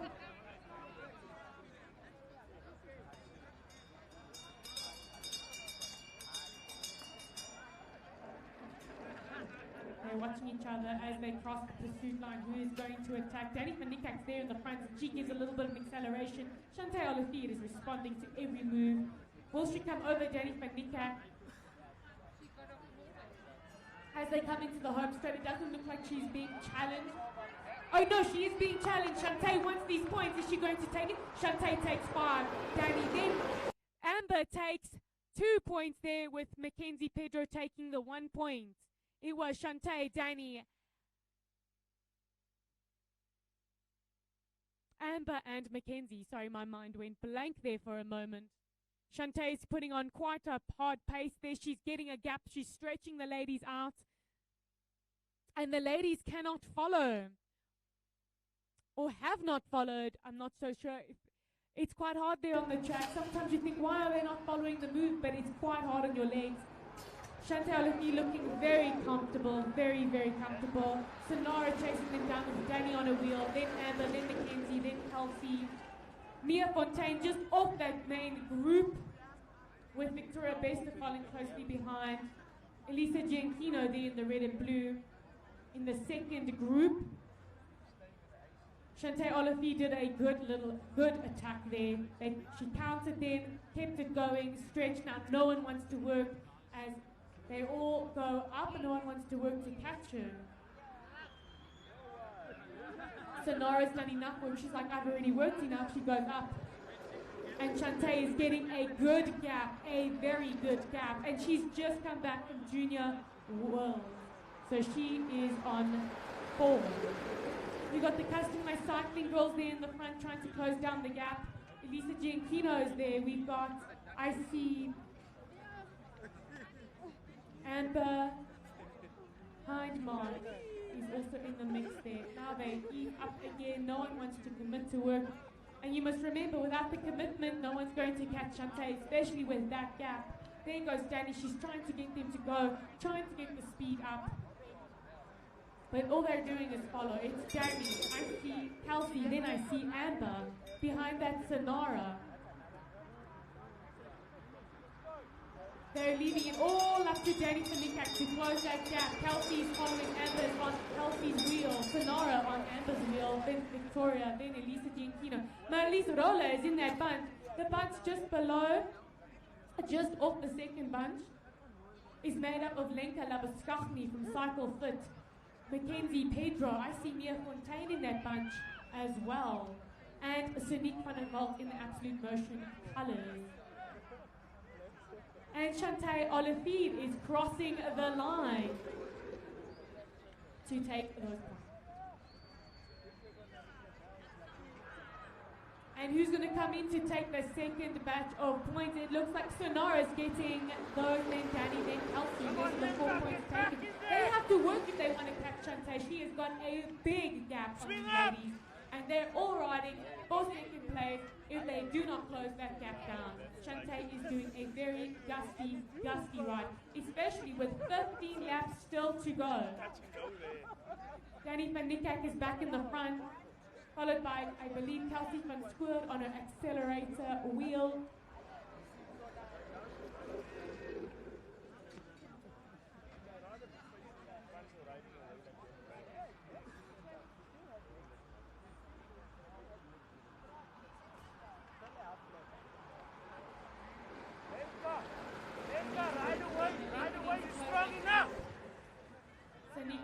Maybe wants to bridge the gap. She's trying to come over the other three.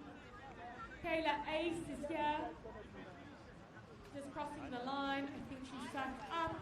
She's an under 17 rider and has been riding phenomenally. Mia Fontaine is still in the mix there from A Reach for Rainbow. And Shantae Oliphine, I actually believe that if the women of the bunch keep looking at each other, she could actually take a lap. She could get up 20 points. If Shantae Oliphine catches those ladies, she will get 20 points. Let's see if she can do it, ladies and gentlemen, because that is quite exciting to see. Someone with that bravery to go, a junior, taking it to the elite and saying, Chase, come get me. Kayla Ace is now good. She cannot help Shantae pace, but she can sit on Shantae's wheel because she is off the back. She cannot help Shantae gain the lap. She can only sit. Shantae is not allowed to receive any help from the Positive Sports rider, Kayla Ace, the under 17. Back to the main group, you can see Danny van Niekerk is doing everything in her power to get the rest of the ladies to work with her. She does not want Shantae Oliphine to lap them. But she needs either the rest of the bunch to help her or she needs to go off and attack on her own. These ladies, they don't want to work, they don't want to catch. That's a ball lap for them. Who is going to take it? Shantae is going to come and cross the line quite easily and she's going to get the first point for this lap. And Kayla's going to grab the point? No. Kayla cannot grab points yet, because she's at the back of the race. So the next people coming through to grab the points of that lap, it looks like, I see Reach for Rainbows there in the front. It's Danny van Niekerk, but Sonara is coming through from Customized Cycling.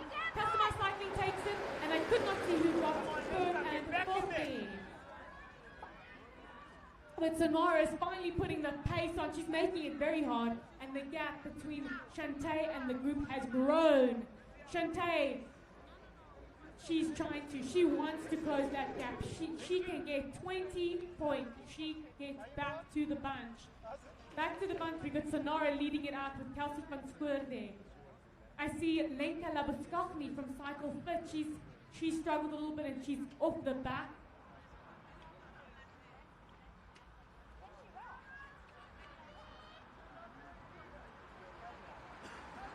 And the girls are rolling together again and they're going to link can get back in and she can still partake in the next sprint. Oh my word, I am so excited and so happy to see this girl ride so strong. Look at Chantay Olivier go. She is going, if those girls do not start working and picking up the pace, Chantay is going to gain a lap. It's still a big gap, but she can do it. She still looks strong. She doesn't seem to be losing any speed. She's in the same straight as the bunch. Sonara giving a little bit of a go. They move to the bottom. But these ladies don't want to work together. We've got Sonara in the front with Kelsey van Spoor just there. Then Victoria Bester, Danny Panikak, Elisa Gianchino, Marilisa Rola is still in the bunch. Chantay has got a bell wrap. She's going to come around. If she plays this nicely, she can try and close, but just before she hits the bunch, she can take the points and then close the gap. So she can take the sprint points and then get her 20 points. Let's see if she can manage herself well and get there. This is a very big track to lap as well. You must remember, this is a 470, almost 500 meter track here in the wind. You must remember, overseas, an international track is 250 meters, it's indoors, it's wooden, and almost half the size of this track. On a 250 meter track, she definitely would have gained a lap. Look at Chantay go. She is almost there. She got her 5 points. Can she get back and get those 20 points? I'm so excited for this young athlete. Ooh, but she's right on the back of them as they get ready for their sprint, and Elisa Gianchino goes. She wants the next point. So she won't get the 5 points. She will get the 3. Looks like Danny will get the 2 and Sonara will get the 1. We'll see how it goes. And it is Elisa, then Sonara, then Danny. And Chantay is just there. She just needs to give a little more. If these ladies, they're still keeping it going. They're keeping it going. They know the threat is just behind them. And Sonara is going hard, but the other ladies have eased up a little bit. Remember, Chantay Olivier just needs to make contact with the main bunch, and she gets those 20 points. Sonara is off the front from customized cycling. Danica Nikat closing that gap.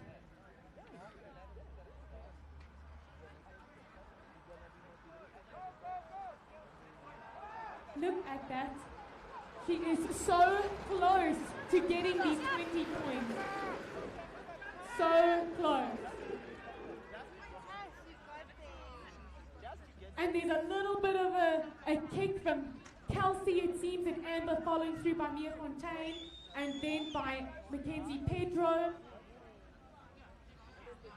Making it a little bit harder, forcing there. Chantay gives a little bit of a kick. She's so close.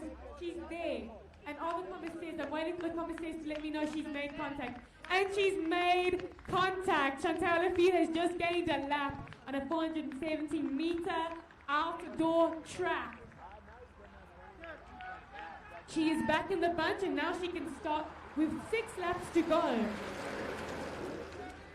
There's 2 more sprints.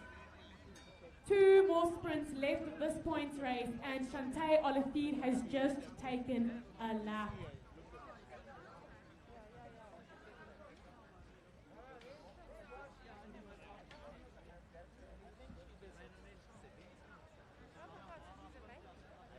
And there goes Danny Faninka. She's decided she wants to go. Maybe she can try and take a lap with 5 laps to go. Elisa Gianchino is not going to let that happen and responded immediately to her.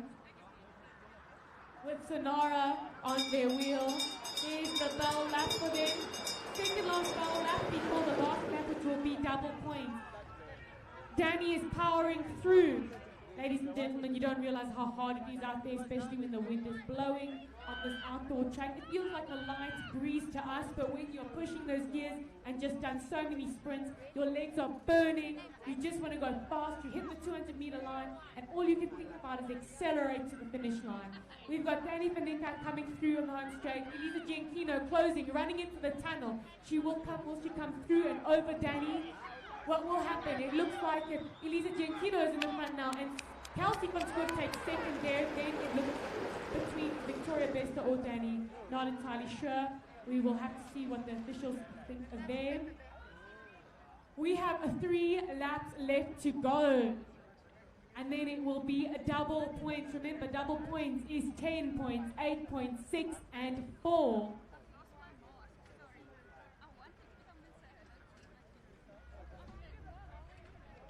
Kayla Ace, our under 17 girl, striking a little bit there in the back. Mia Fontaine from Reach for Rainbows has been sitting comfortably inside that group.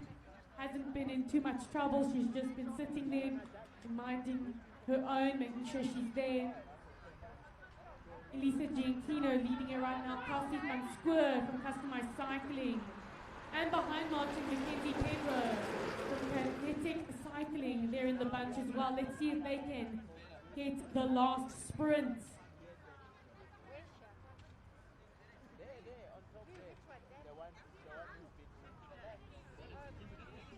Two laps to go, ladies and gentlemen. 2 laps to go until we know who the winner for the Open Women Omnium Champion is.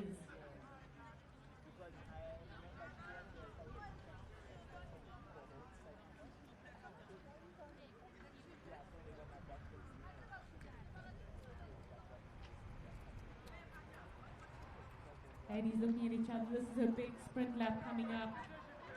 Chantal Olivier back in the front, sitting comfortably just behind Elisa Giancino, Bicycle Service Company.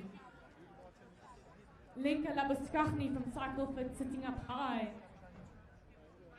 Victoria Vesta there in the blue kit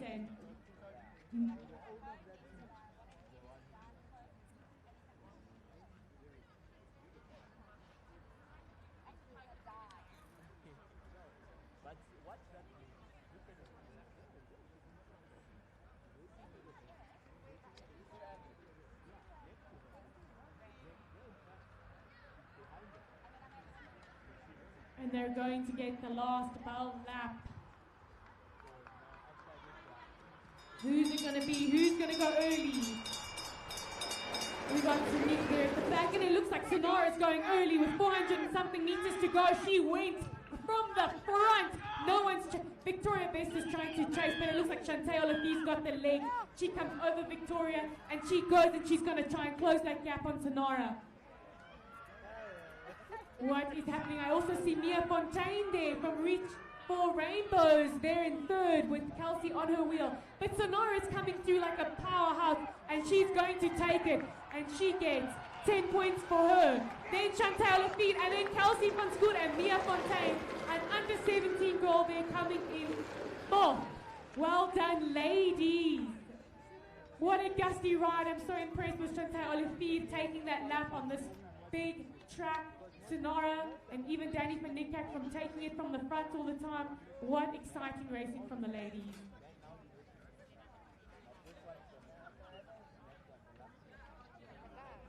And now the last event for the day. It is elite men and junior men racing.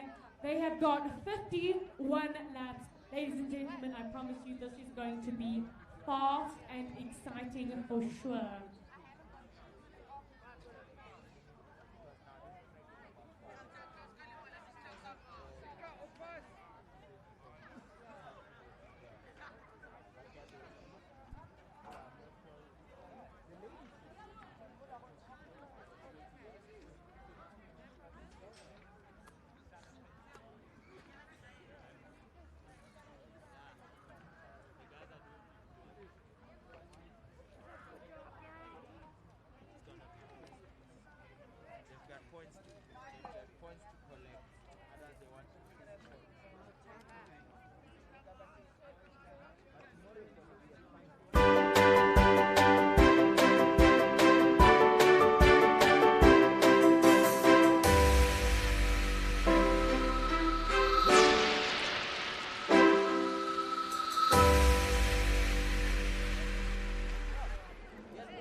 This is our Africa, a place where promise holds more power than adversity, where opportunity outweighs challenges. This is where vision drives progress and innovation changes lives with access to quality products and services. With every mile and every smile, Imperial connects Africa and the world. With a footprint in more than 20 countries, Imperial is your gateway to Africa.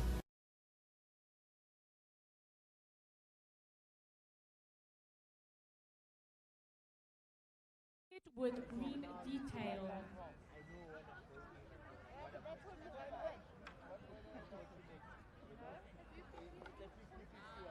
We have got Baynard here in the Kinetic Pro Cycling kit.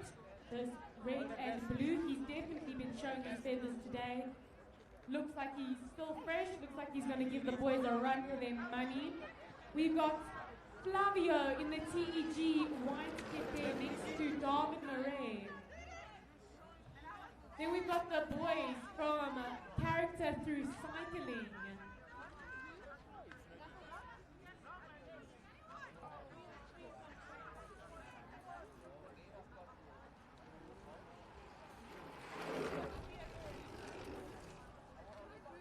We have Jonathan Bauer also there in Kinetic colors, Tiano da Silva in the Pro Touch green and white.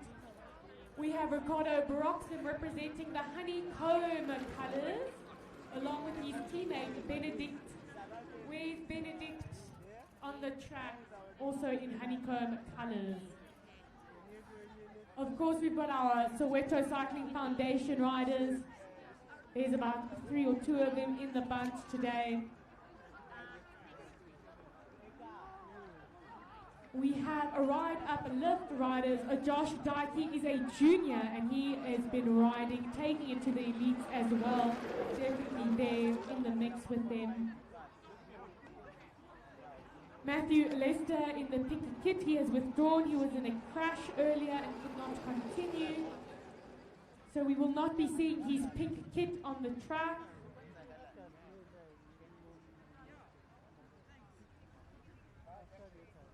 Tristan Follop also in the ride uplift colors.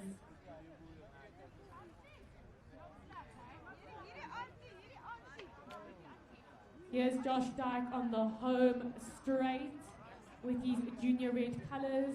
Joshua Dyke from Zuki, the ride uplift team. Here's Graham Ockhuis and Joshua van Wyk. We've got a Character Through Cycling rider. We've got Andile there from Soweto riding next to Tristan Follop. Marco from Cyclo Fit there in the front now. They're just riding around, waiting, getting together. Soon the commissaires will stop them, regroup them, and then they will have their lap and start their 51 lap race.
again, we need to thank our sponsors for today, Imperial Logistics, Tech Med and Cycle Nation.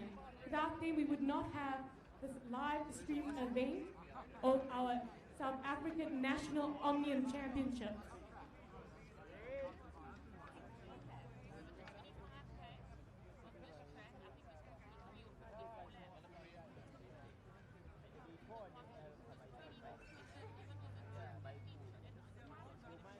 So the elite and junior men are lining on the field. Again, a big thank you to Imperial Logistics, Tech Med and Cycle Nation for all your financial contributions to make today possible. And also a big shout out to Garden Delight, Craig Westbrook, for doing all the hard work around and keeping this track maintained, painting the walls, fixing up the track, making sure the podium looks great, giving the commissaires a place to stand and shade. So thank you again to all our sponsors and everything that you do in and around the track. It really does make a difference for track cycling. No, man, you saw, you didn't even do elimination. So how could you? back to the elite and junior men on the start line. We have Vaynard from Kinetic cycling in the front with David Marek from Inter Construction. TEG is Claudio there in the front. Ricardo Broxham in the black and orange right on the top, next to Tiano in the white and green Pro Touch cycling. Just below him it looks like Joshua Dyke in the Ride Uplift colours, and below that is a Kinetic rider.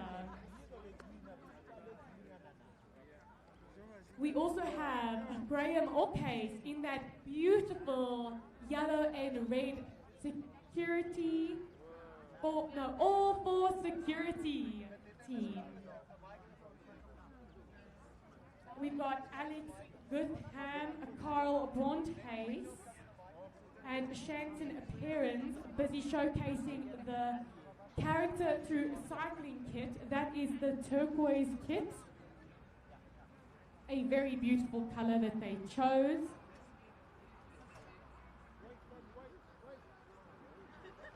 We have the Soweto Cycling Foundation boys in the group as well. It's Boutique Keke and Tiamo Kosa.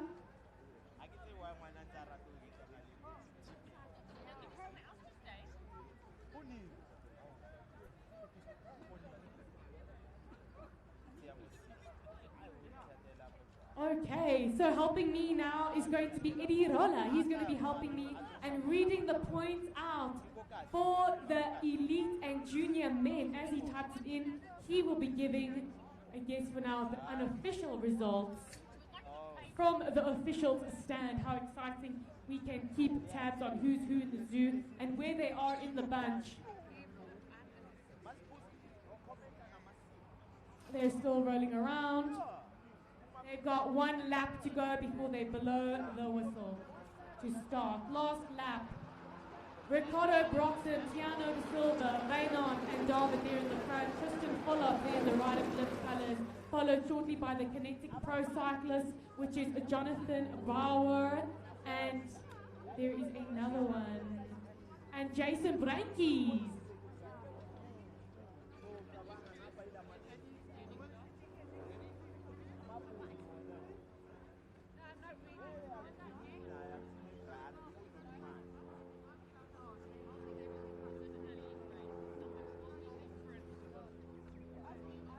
They have 54 laps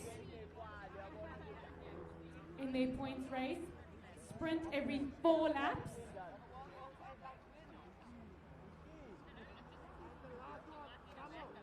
And the last one double. And here goes the gun. David Marie leading in the front, but it looks like Joshua Dyke decides to go off early. He gives a very early attack from the gun. He goes. He wants to get away from the bunch. Look at him go. Joshua Dyke, who is a junior and also just came back from Junior Worlds in the colours of a Ride Uplift. Tristan Follop, his teammate with that red and disc wheel, is following shortly behind by, it looks like, Jason Brankes from the Kinetic Pro team. These three boys are off the front. It looks like the Soweto Cycling Foundation boys also want to be part of this breakaway, and they give a little bit of a go. Jonathan Bauer and David Murray, they look comfortable, they look confident, they can close it. They're not worried, they haven't done anything yet. They're watching the gap grow, and they haven't done anything as Joshua Dyke is taking on all the pressure and leading the other two out. Joshua Dyke still going very, very strong. No one's coming over him to challenge him for the points. And they're going. Still Joshua Dyke, Tristan Follop, and Jason Brankies. Jonathan Bauer is like, okay, I better start doing something. He's at the front, and Ricardo's going to the front. He's not liking this gap.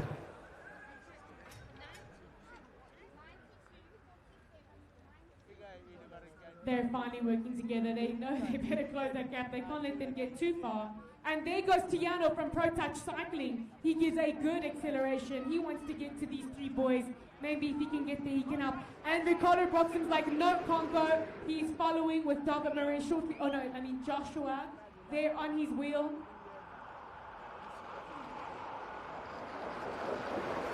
So we have Tiano in the Pro Touch, followed by Ricardo, who just swung up, leaving it to a character through cycling rider to take it on to close that gap. They need to get to Tiano. So we have Wynand Hofmeyer on 114 points officially here. Ricardo Broxham on 108. David Marie on 106.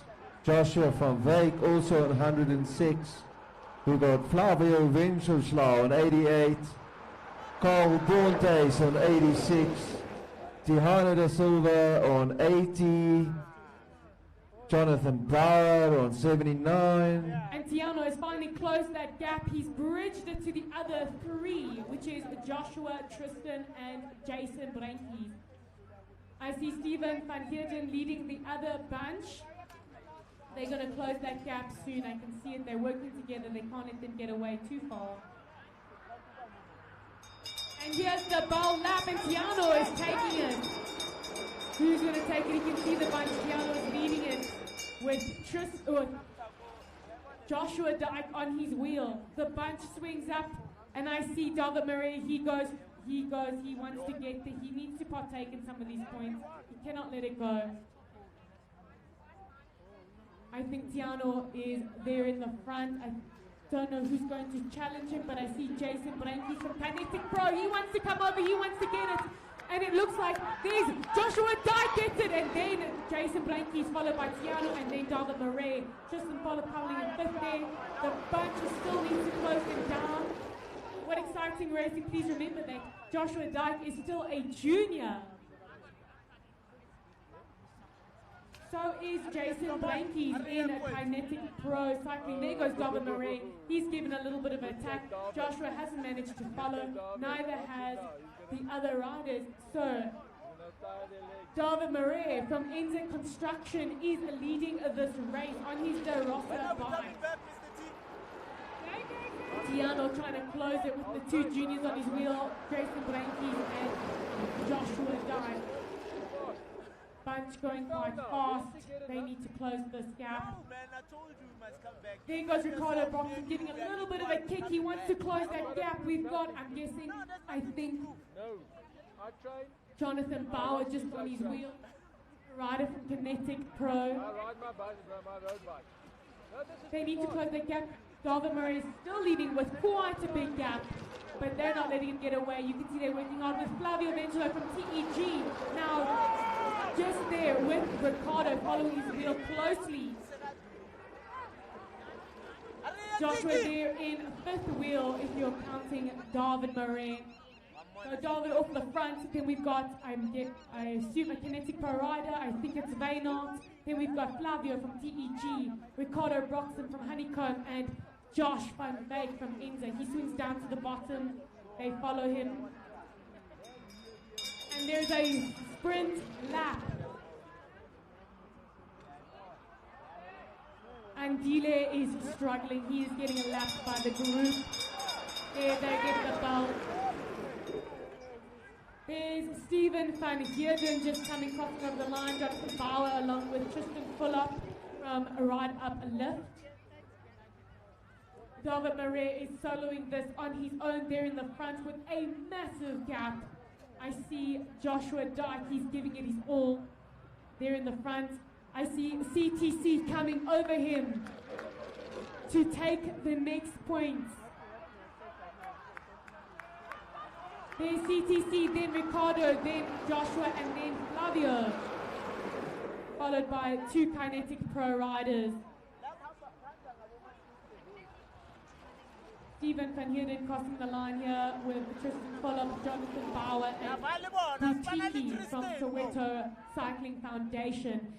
David Marais is out there in the front, still leading solo, being chased by Ricardo Broxham, Flavio Flenchenschlau, and a rider from CTC.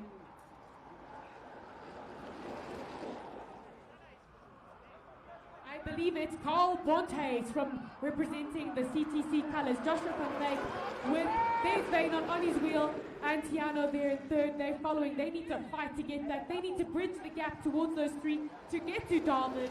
This has been ripped apart. They've completely ripped this bunch apart. The pace is high. They are moving, these boys. With 42 laps to go, they really are giving it their all. David Marais, I think he's starting to feel the burn in his legs as Carl, Ricardo, and Flavio start closing in on him. Then we've got Josh and Veynon working closely together. Benedict there in no man's land being chased by Jason Frankies in the Kinetic colours.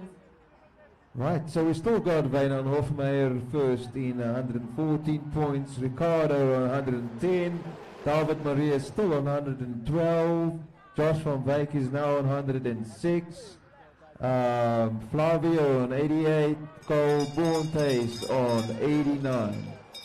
And they're getting the ball lap. David is still leading, being chased by Ricardo, Flavio, and Carl. Then we've got Joshua and Veynon just outside of the points. Can they close that gap? Can they close it and start contending for points? They do have 41 laps to go, so that is quite a distance. They can make it up if they continue working together. Everyone's getting the ball lap now. Dile there off the back. He's being caught by David Marais from Enza Construction in his Continental Elite colours there. Carl Bontes, CTC there leading now, moving up for Broxham. Joshua has just left Veynon behind. He's given a kick. He wants to close that gap and get back. He needs to bridge across if he wants to be in contention. Tiano De Silva working with Marco from Cyclofit and Benedict from Honeycomb, along with the two juniors, Jason Brankies and Joshua Dyke, that had such an explosive start in this race. Now crossing the line, we've got Butiki, Soweto, Stephen van Heerden, Tristan Fulop, CTC, and Jonathan Bauer. Back to the front of the race, it looks like they finally caught David Marais. David Marais, the leading bunch now, is now made up of Ricardo Broxham in the Honeycomb colours, black and orange. David Marais on the De Rossi bike. I see the two juniors, Joshua Dyke and Jason Brankies there as well. Yo, right. We got Veynon Hofmeyer still 114 points. Ricardo is now 110. Oh, David Marais has moved up into second with 117 points. Ricardo Broxham on 112. Joshua van Wyk on 106. And Flavio Ventures, no, sorry, I'm wrong. Carl Bontes on 92. This is a make or break race. Look at them go. The leading bunch is still there where David Marais is. They're closing in on the other riders made up of Tristan Fulop, Jonathan Bauer, Butiki, and Stephen van Heerden, and CTC rider. They get another lap. They've got a lap to go for their points now. Who's it going to be? They size each other up as they go up, and it looks like someone's attacking from the back. I can't make out who it is, but David Murray is closing in and coming past him on the 200-meter mark. And he is flying. They're going to overtake these boys as they come in to get their points. And who's going to get it? It is David Murray is crossing the line first, then Ricardo, then Joshua, then CTC, then Flavio. Stephen Van Heerden wants to now. He's been lapped and he wants to close and stick with these front men. So now these four riders in the front, they are up, if that is the bunch, unofficially could get a lap up. They have caught the bunch, the main bunch, I think, unofficial. Tiano De Silva is here with, looks like Jason Brankies, Joshua Dyke, Benedict, and Marco from Cycle Fit. Back to the boys there in the front. Josh is giving it a bit of a go. No, that is Stephen Van Heerden. Now they've got some points for us. Right, we've got David Maria in first position on 122 points. This is unofficial, of course. Wynand Hofmeyer on 114. Ricardo Proxim on 115. Joshua van Wyk on 108. And Cole Bontes on 93. Just behind him, we've got Flavio Ventusla on 89.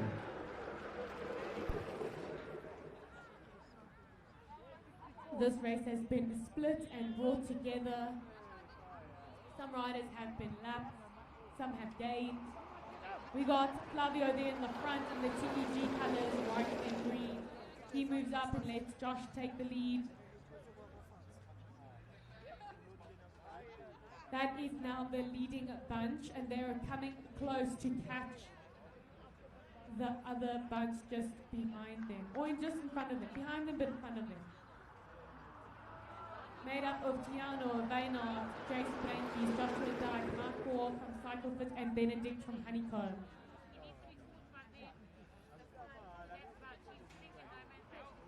Back to the leading bunch, we've got Buchiki from the Cycling Foundation here on the top. Stephen in the front, Ricardo Gonzalez, with TEG Flavio. Got Joshua there on the back. Tristan Follop on his red bike and black and white disc wheel. Stephen Van Heerden with his purple wheel. Looks like they're closing, working hard together. They've got 33 laps to go. These boys have got their sprint lap. I actually think he must be at. He's out. Yeah, Here they've got their sprint lap.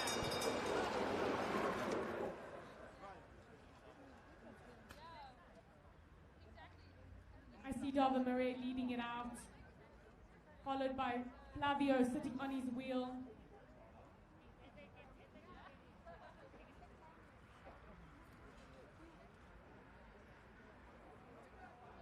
And someone's going down. Who's coming into the straight here? CTC rider for sure, Cole Bontes. Taking some, he takes 5, David 3, Flavio 2, and Jonathan 1, unofficial. Just as I see it, they are the leading bunch, and they are catching the bunch. They're made up of Tiano and the 2 Kinetic Pro riders.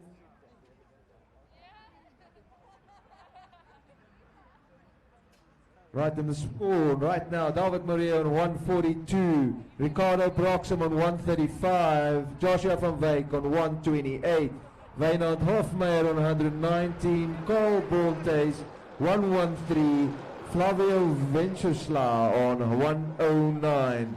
Those are the 6 big contenders at the top of this race.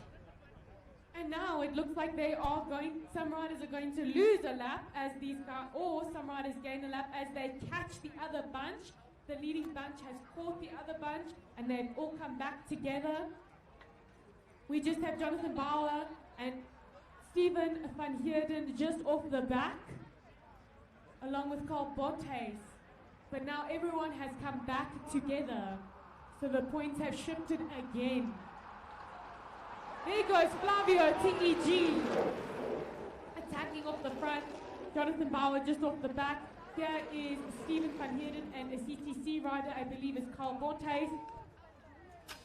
Flavio getting a nice big gap there. Joshua Dyke Jr. giving it his all to try and close the gap.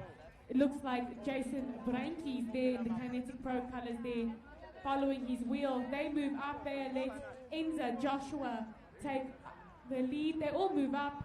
They're not prepared to chase down TEG rider Flavio, but there goes Tiano da Silva.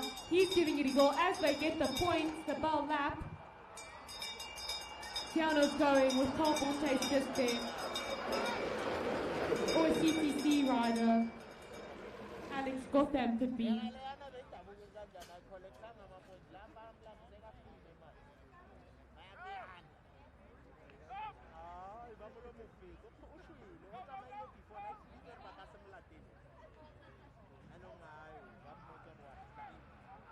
And Tiano's giving it his all as he comes into the home straight, and it looks like Joshua is going to take it by a CTC rider, and then Tiano, then Flavio there on fourth wheel. We've got Ricardo leading this bunch here, then Brainkeys and David and Joshua Dyke, then Vaynard just on their wheel. Benedict is still in the mix there. Stephen van Heerden, the CTC rider, have fallen off a little bit, off the pace with Jonathan Bauer there, no man's land. Back to the front, we've got Tiano there in the Pro Touch colours. Right, points. David Maria 142, Ricardo Broxham 135, Joshua van Wyk has moved up to 133, Wynand Hofmeyer 119, Carl Bontes 116, and Fabio Ventureslau on 110.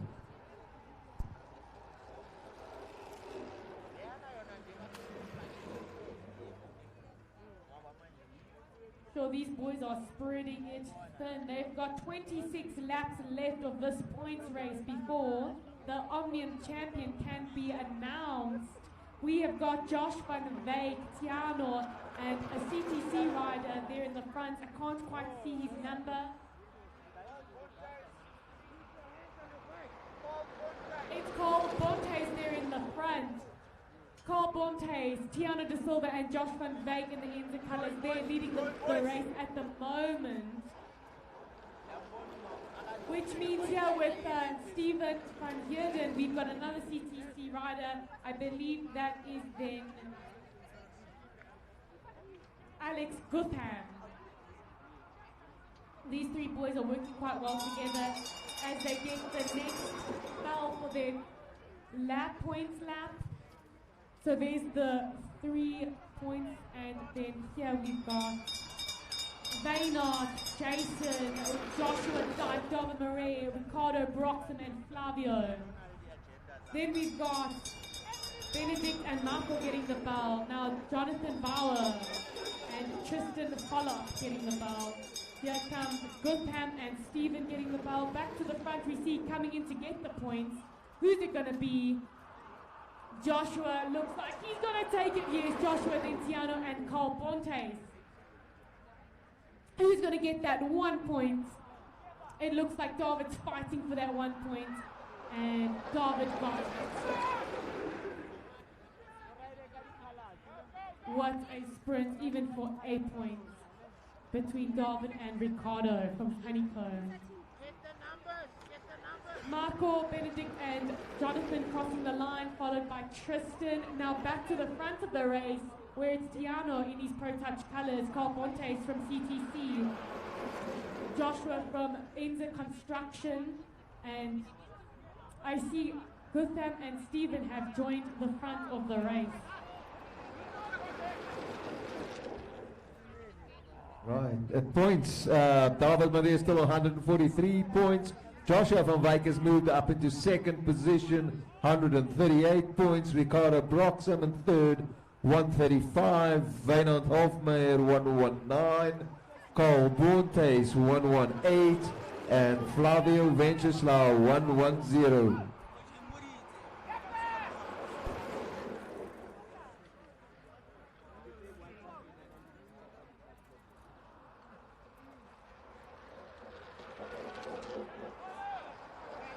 To the racing.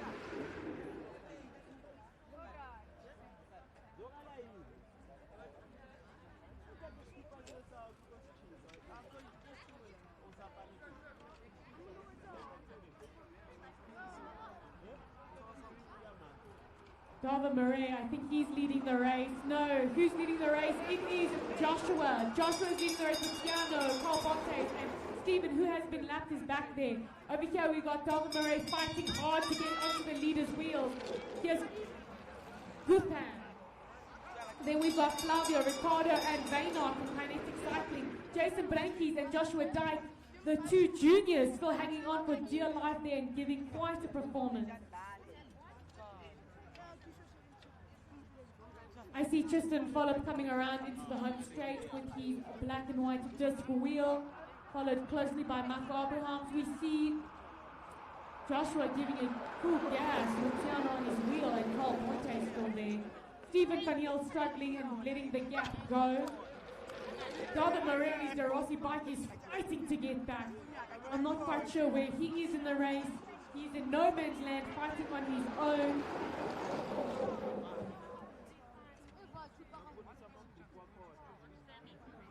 With 20 laps to go. 20 laps to go, about 10 kilometers left of this race. Who is going to take and reign champion? Here's Tiano, Carl Bontes, and the two Enzo Construction boys. We've got Jonathan Bauer with Marco Benedict and Tristan Follop, followed by Darvin Murray. Here's Flavio. Some points. David Maria first on 144. Joshua Van Wyks moved up to 143. Ricardo Broxham is still on 135. Carl Bontes is up to 120. Wynand Hofmeyer is still on 119. And Flavio 110. The leaders of the race just crossed the line. Now it's still there with Tiano and Joshua. Darvin Murray chasing as hard as he can to get back. He needs to get to the leaders so he can stop partaking in the sprint. He's got Jonathan Bauer on his wheel. Will they work together? Will he help him get back? Will they help him close the gap? Now we've had Flavio just cross the line. Back to the leaders of the bunch. They're coming over into the home straight with 18 laps to go. It's Joshua, Tiano, Carl Bonte, Stephen Van Heerden really feeling his legs burn as he loses their wheel. Darvin Murray fighting as hard as he can with Jonathan Bauer from Kinetic Pro Cycling on his wheel. Marco from Cyclefit also giving it his all, moving up so he can get onto Benedict's wheel. Back to the front, those three riders are just riding so strong, so smooth. It doesn't even look like they're hurting, but I promise you now, their legs are hurting. They're just not showing you.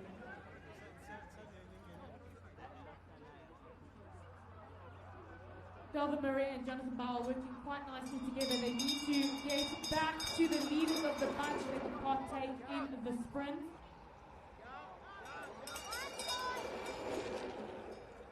Quick correction there.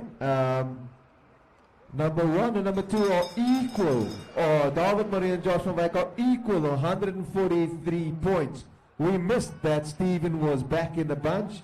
The guys had caught him and he was back in the sprint. So Stephen got the 4th in that last sprint. That is very exciting. If Darvin and Josh are equal on points, that makes it imperative that Darvin closes that gap and gets back to Joshua Van Wyk.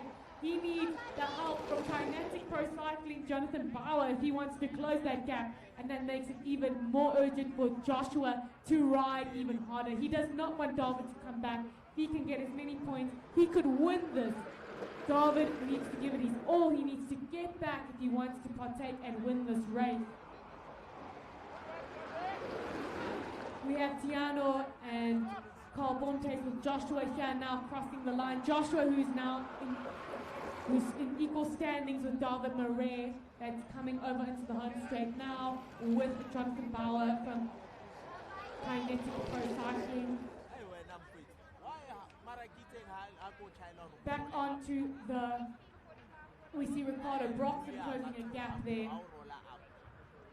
He's gapping it towards the other riders. This can be super confusing if you just come and watch and you weren't watching from the beginning. If you take your eyes off the field for a moment, So much can change. Some people get lapped, some people get dropped. Crazy. Calvin Murray, you can see he's fighting it now. His legs are burning. They're leaving it all up to him to chase, and Jonathan just sitting with CTC there on his wheel as well. They've got a length of the lap to catch them. They've got a straight.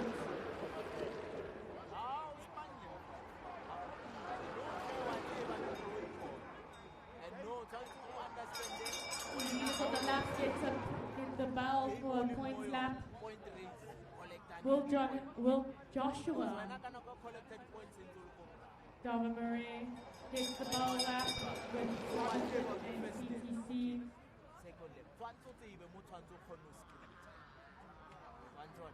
Back to the leaders of the race.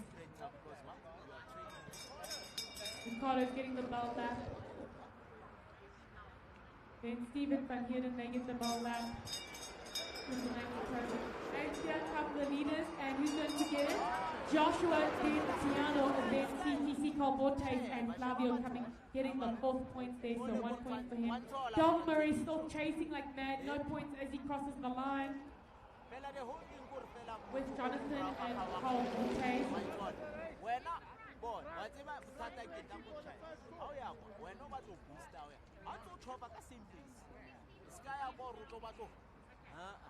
Ooh, they have thought they are now becoming a one bunch. Ricardo in no man's land, and David still chasing.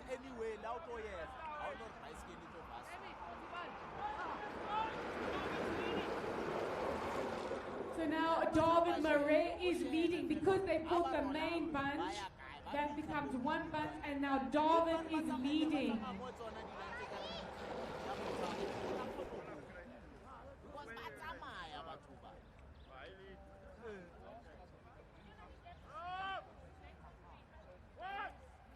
Thank you, I've just been corrected. It's Alex Gutham that's there behind Jonathan Bontes. Ooh, I'm getting confused with these CTC riders. It is. So Paul Bontes is in the main bunch now, and we've got Bauer there in these leading group.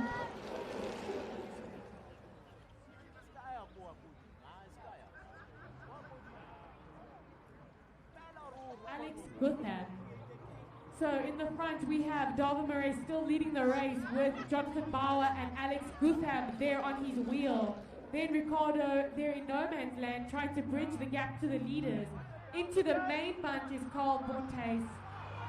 There in the front with Jason Branke, Tiana De Silva, Joshua Dyke, Stephen Van Heerden, Joshua Van Wyk. Here are the leaders. They get the ball lap with 9 laps to go.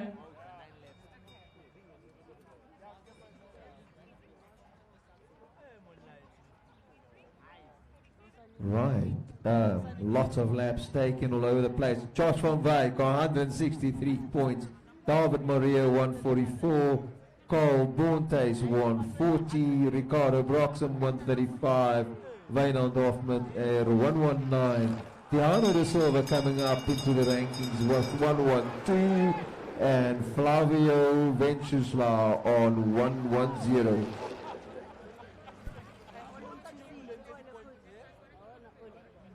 Alex Gutham just falling off of Jonathan and Darwin Murray's wheels there. From character through cycling.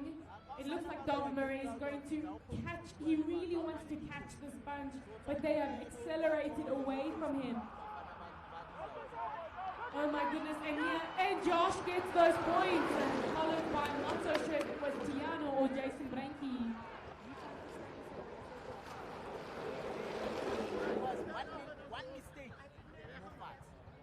And it seems like Alex Gutham is slowing down at the bottom of the track just before the home straight. Who is that that's accelerated so much? Look at the speed, look at that acceleration as he comes into the home straight. He's done an attack.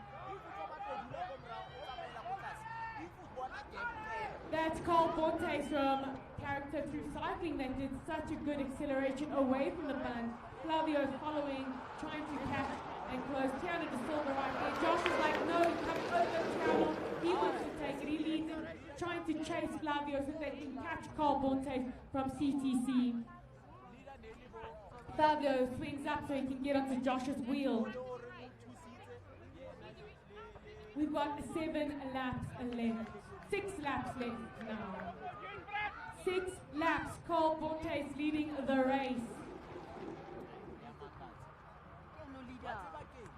Followed by Flavio from TEG and Josh from Enza Construction. We've got David Murray there, followed by Maynard just ahead of them. Crossing the line, Benedict and Tristan Spoller. They're working together, they want to close that gap down. So leading the race right now is Carl Bontes. Right. David Maria is back in the lead after taking that lap with a 169. Josh van Wyk on 166. Carl Bontes on 140. Ricardo Broxham 135. Wynand Hofmeyer 119. Tiano De Silva 113. And Flavio Ventusa on 110. What a race. This is crazy. You look away for a second and someone's taken a lap. Good on David. He's back in the bunch now. We've got CTC, Carl Bontes there in the front. Stephen Van Heerden there at the top he wants to get back into the race. I see Josh Van Wyk and TEG there chasing Carl Bontes.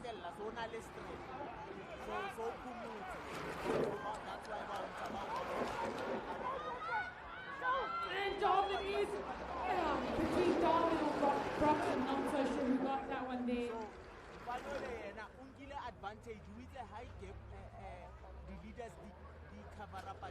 And it looks like they're going to catch Carl. Josh is closing in. There goes Flavio. Just a few more meters before they catch them.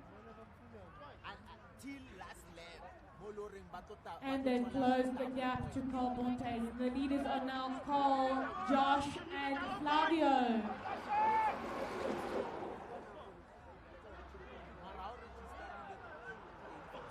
And we have David Maria on 170 points, Josh van Wyk 169, Carl Bontes 145, Ricardo Broxham 135, Wynand Hofmeyer 119, Tiano 113, Flavio 112.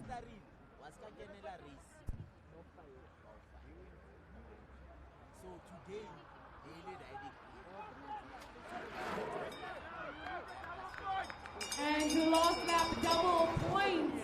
Who is going to get the double points right now? Leading is Joshua, Carl, and Flavio, followed by Jonathan Bauer just here in fourth. The main group here, David getting his lap foul along with Marco Ricardo, Maynard Benedict, Joshua Dyke, and Jason Branke, I believe, is there. And here they come. Joshua giving it his all from Enza Construction as he comes into the home straight. Will Flavio come past him? I don't think so. And I think Joshua takes this easily. Double point for Joshua, Flavio, and Carl Bontes from Character Through Cycling. And then Jonathan Bauer. Tristan Bollop still has one more lap to go. And here comes Ricardo Broxham for fifth. Then Maynard. Jason Branke or Joshua Dyke, not so sure who crossed the line first there, followed by Benedict and Tiano De Silva. I also saw Marco from Cyclefit crossing the line there. Well done, gentlemen, on such fast racing. I blinked and something changed. Here comes Tristan Follop just crossing the line.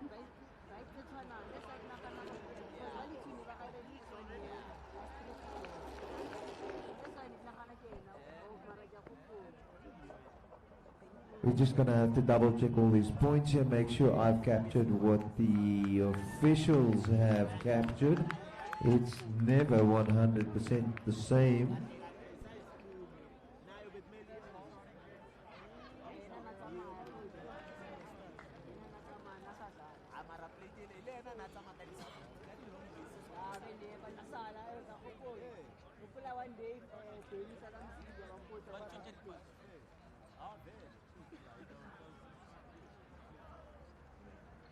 Nice one, Coach Marco. Nice one, boy.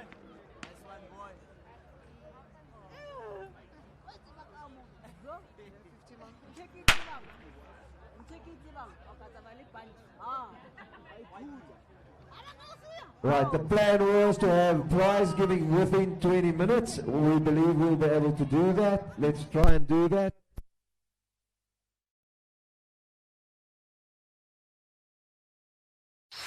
This is our Africa, a place where promise holds more power than adversity, where opportunity outweighs challenges. This is where vision drives progress and innovation changes lives with access to quality products and services. With every mile and every smile, Imperial connects Africa and the world. With a footprint in more than 20 countries, Imperial is your gateway to Africa.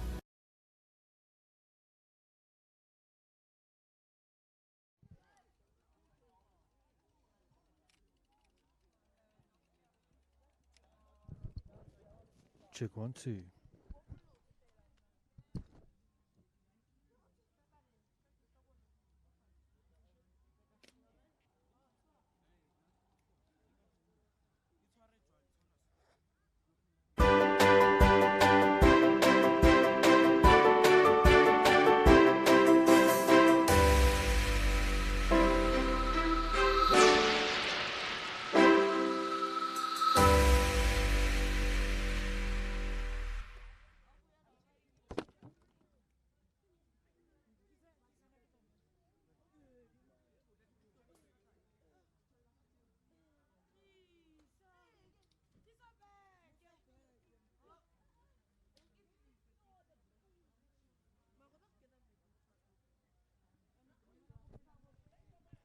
Mic check 1 2. Check 1 2. Check 1 2. Mic check 1 2. Check 1 2.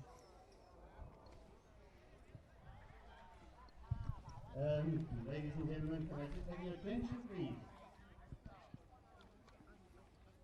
There are 4 youngsters with Marco. Marco? Oh, the sun's not in a good position. Marco, will you come here with my 4 guys?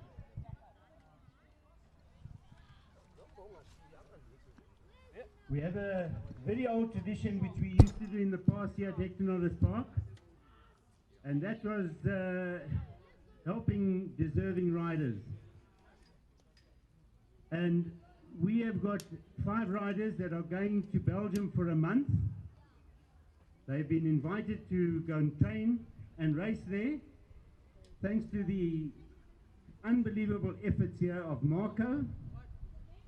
So the tradition that we used to have is what we call a blanket collection. So these boys are going to walk around the track with a blanket, and whatever you've got in your pocket that you feel you could help these youngsters with, just add it in the blanket. It will really, really be appreciated. If it's a rand or if it's 200 rand, it doesn't matter, but they're going to walk around with a blanket, throw it in there, and these guys are going to use it to go and represent us at the Belgium Velodrome. Thanks very much. Thanks a lot.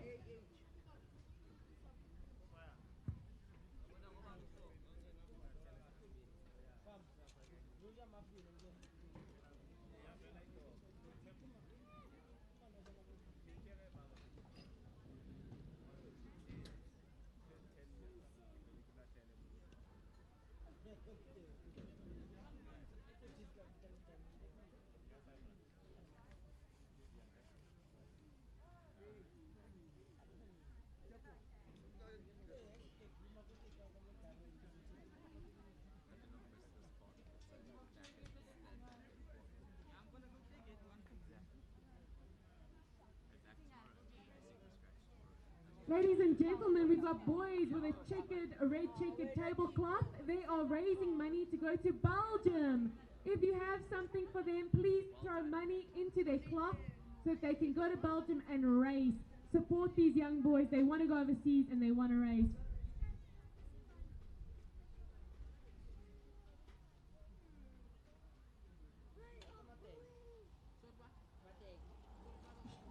Joshua van Wyk. Josh, sitting there.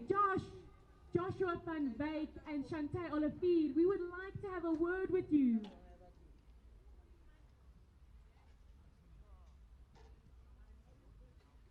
Thank you very much for your generosity, those people that are helping these youngsters. It's not easy to go and race overseas, but the experience that they're going to come back with is invaluable, and you are each contributing to their success where they race and ride in Belgium. Thank you so much.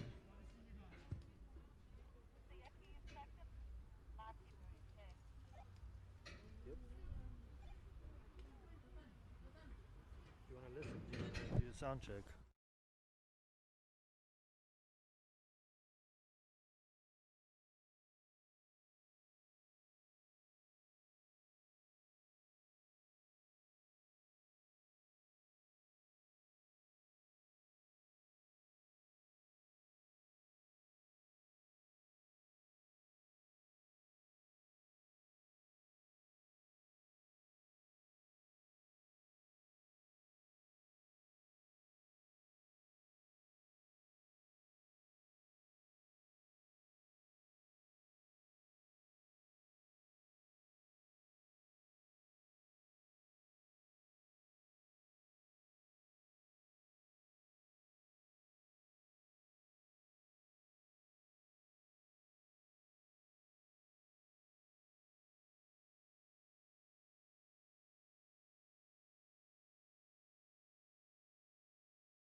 Here we have David Marais, outgoing South African national champ for the Omnium and current African champ. David, how was your race today? Yeah, I think I had a decent race.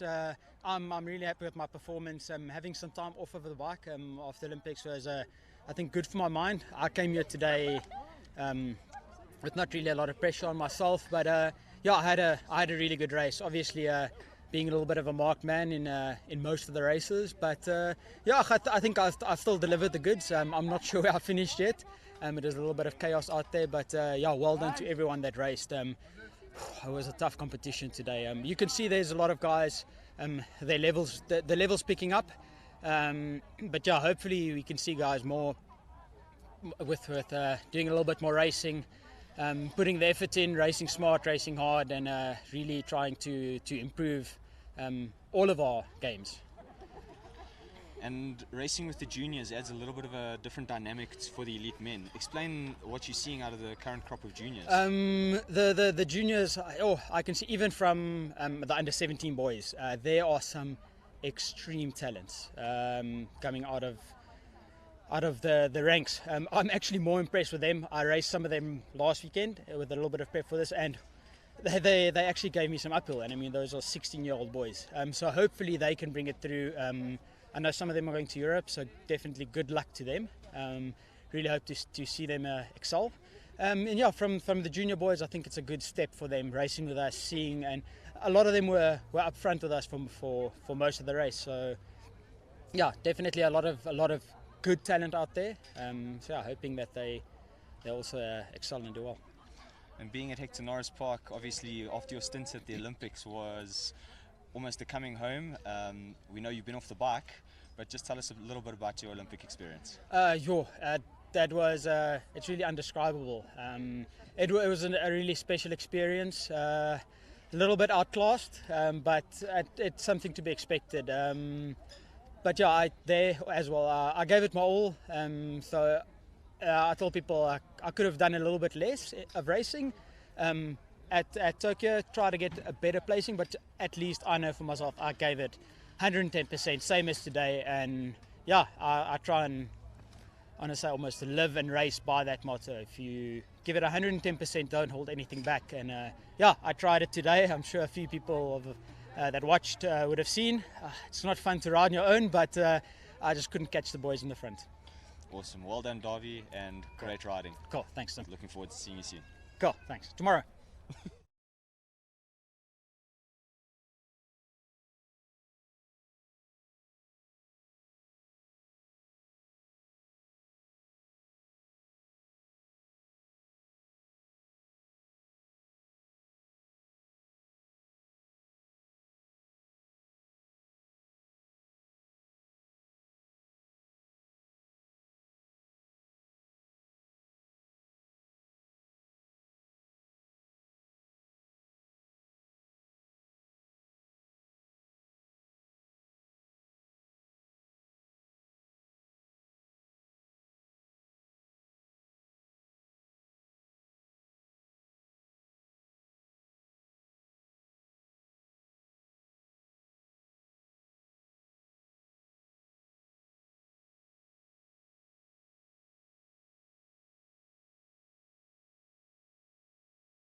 Here we have Shante Olafir, your current African Omnium champ, as well as the newly crowned, unofficially, South African national champ for the Omnium.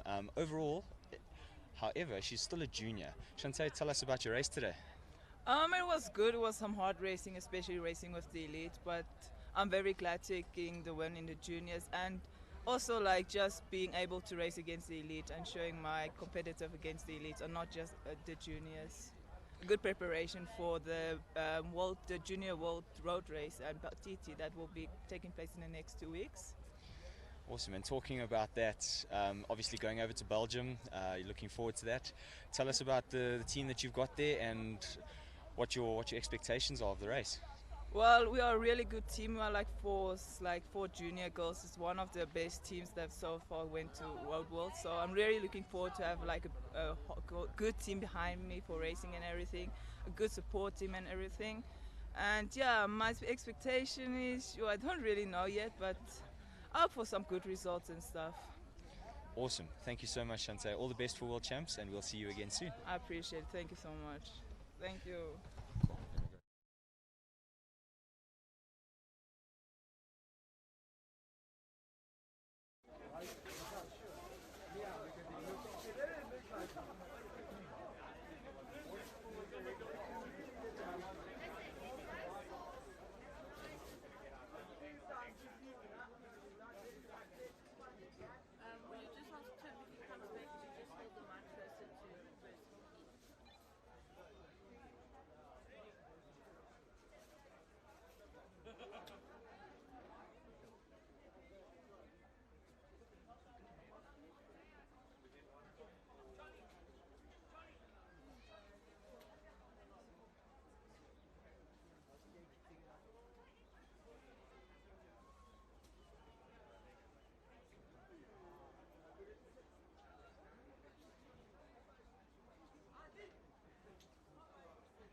Here we have Joshua van Wyk, your newly crowned South African Omnium champ. And for the very first time, you are on the top step of the podium. Josh, how does that feel? Yeah, it's been a long journey. It's been 2 years of second place and close misses. So it's really great to finally win the SA Champs and be the Omnium Champs. So I'm really happy with my performance today, you know. And having David Marais, the outgoing champ, as well as the man that beat you for the last 2 editions and leading into the Olympics for him. Yes. How was that journey for the both of you? Because obviously you were the guy to go in case, but... Oh, you're talking about Italy now? Yes, so yeah, Italy so and France. the trip was quite competitive between us. You know, we're teammates and friends, but at the end of the day, none of us want to lose. So, yeah, it was sometimes high tensions and we had good moments, but... yeah, I think David's had a tough time with going to Olympics and getting back and just spending time with his family and relaxing. So I've been training for this ever since I got back from that, and it's just paid off. So I'm quite happy. Cool, and obviously that brought you into some decent form for today. Tell us about the guys you were racing against and their level. Obviously it was a very high level. Yes. Tell me about their racing and how you're looking forward to racing them again. Yeah, I'm impressed with the turnout. With COVID for the past 2 years or whatever, it's been tough getting guys to the track and to actually want to race and be keen to do it. So I actually didn't expect big numbers, and I looked at the start list. I was like, man, this is awesome. Like, we're actually going to have some good racing again. So it felt like a real SA Champs. It's not like a watered down version. So it was really great racing, and the guys from Cape Town came, which was nice of them. And yeah, it was awesome racing. Awesome, and obviously we're still not too sure the rest of the podium, and it's also unofficial until it's on the podium. Yes. But just your experience today in the racing, your tactics and stuff. Talk us through the last points race. Yeah, so for the past 2 years, whether at Conti Champs and SA Champs, I've been coming second because, well, I lead into the points, and then I lose it and my legs come off and I don't have enough endurance. So I've been focusing a lot on the endurance side of things, and I knew that going into the points, I don't want to actually be first because it puts a target on your back, and also you spend so much energy going, trying to win everything that get to the points and you're finished. So yeah, I actually in the beginning of the points didn't feel great, and then all of a sudden I just got faster. So, or everyone got slower, I don't know. So it felt good, yeah. We'll take all of those wins, I suppose. Yes. The nice thing is seeing the amount of people on the bunch or in the bunch, and just to touch on the ladies racing. What do you take from that? Did you watch any of it? Yeah, of course. I mean, there were so many ladies. How could you miss it? I don't think I've ever seen that many ladies racing. Which for me is incredible. We need to grow it more and more and more, and hopefully each ladies category can have their own race and not need to combine anymore. I think that's the ultimate goal. But if you went 4 years ago, you would have maybe had 10 ladies here. We had, I don't even know how many, it was like over 30. It was incredible. So it was really nice to see. Well, that's fantastic. Thank you so much, Josh. Well done on today. Cool, thank you. This was Josh van Wyk, your new SA Omnium champ for Thanks. the elite men. Yeah, thank you.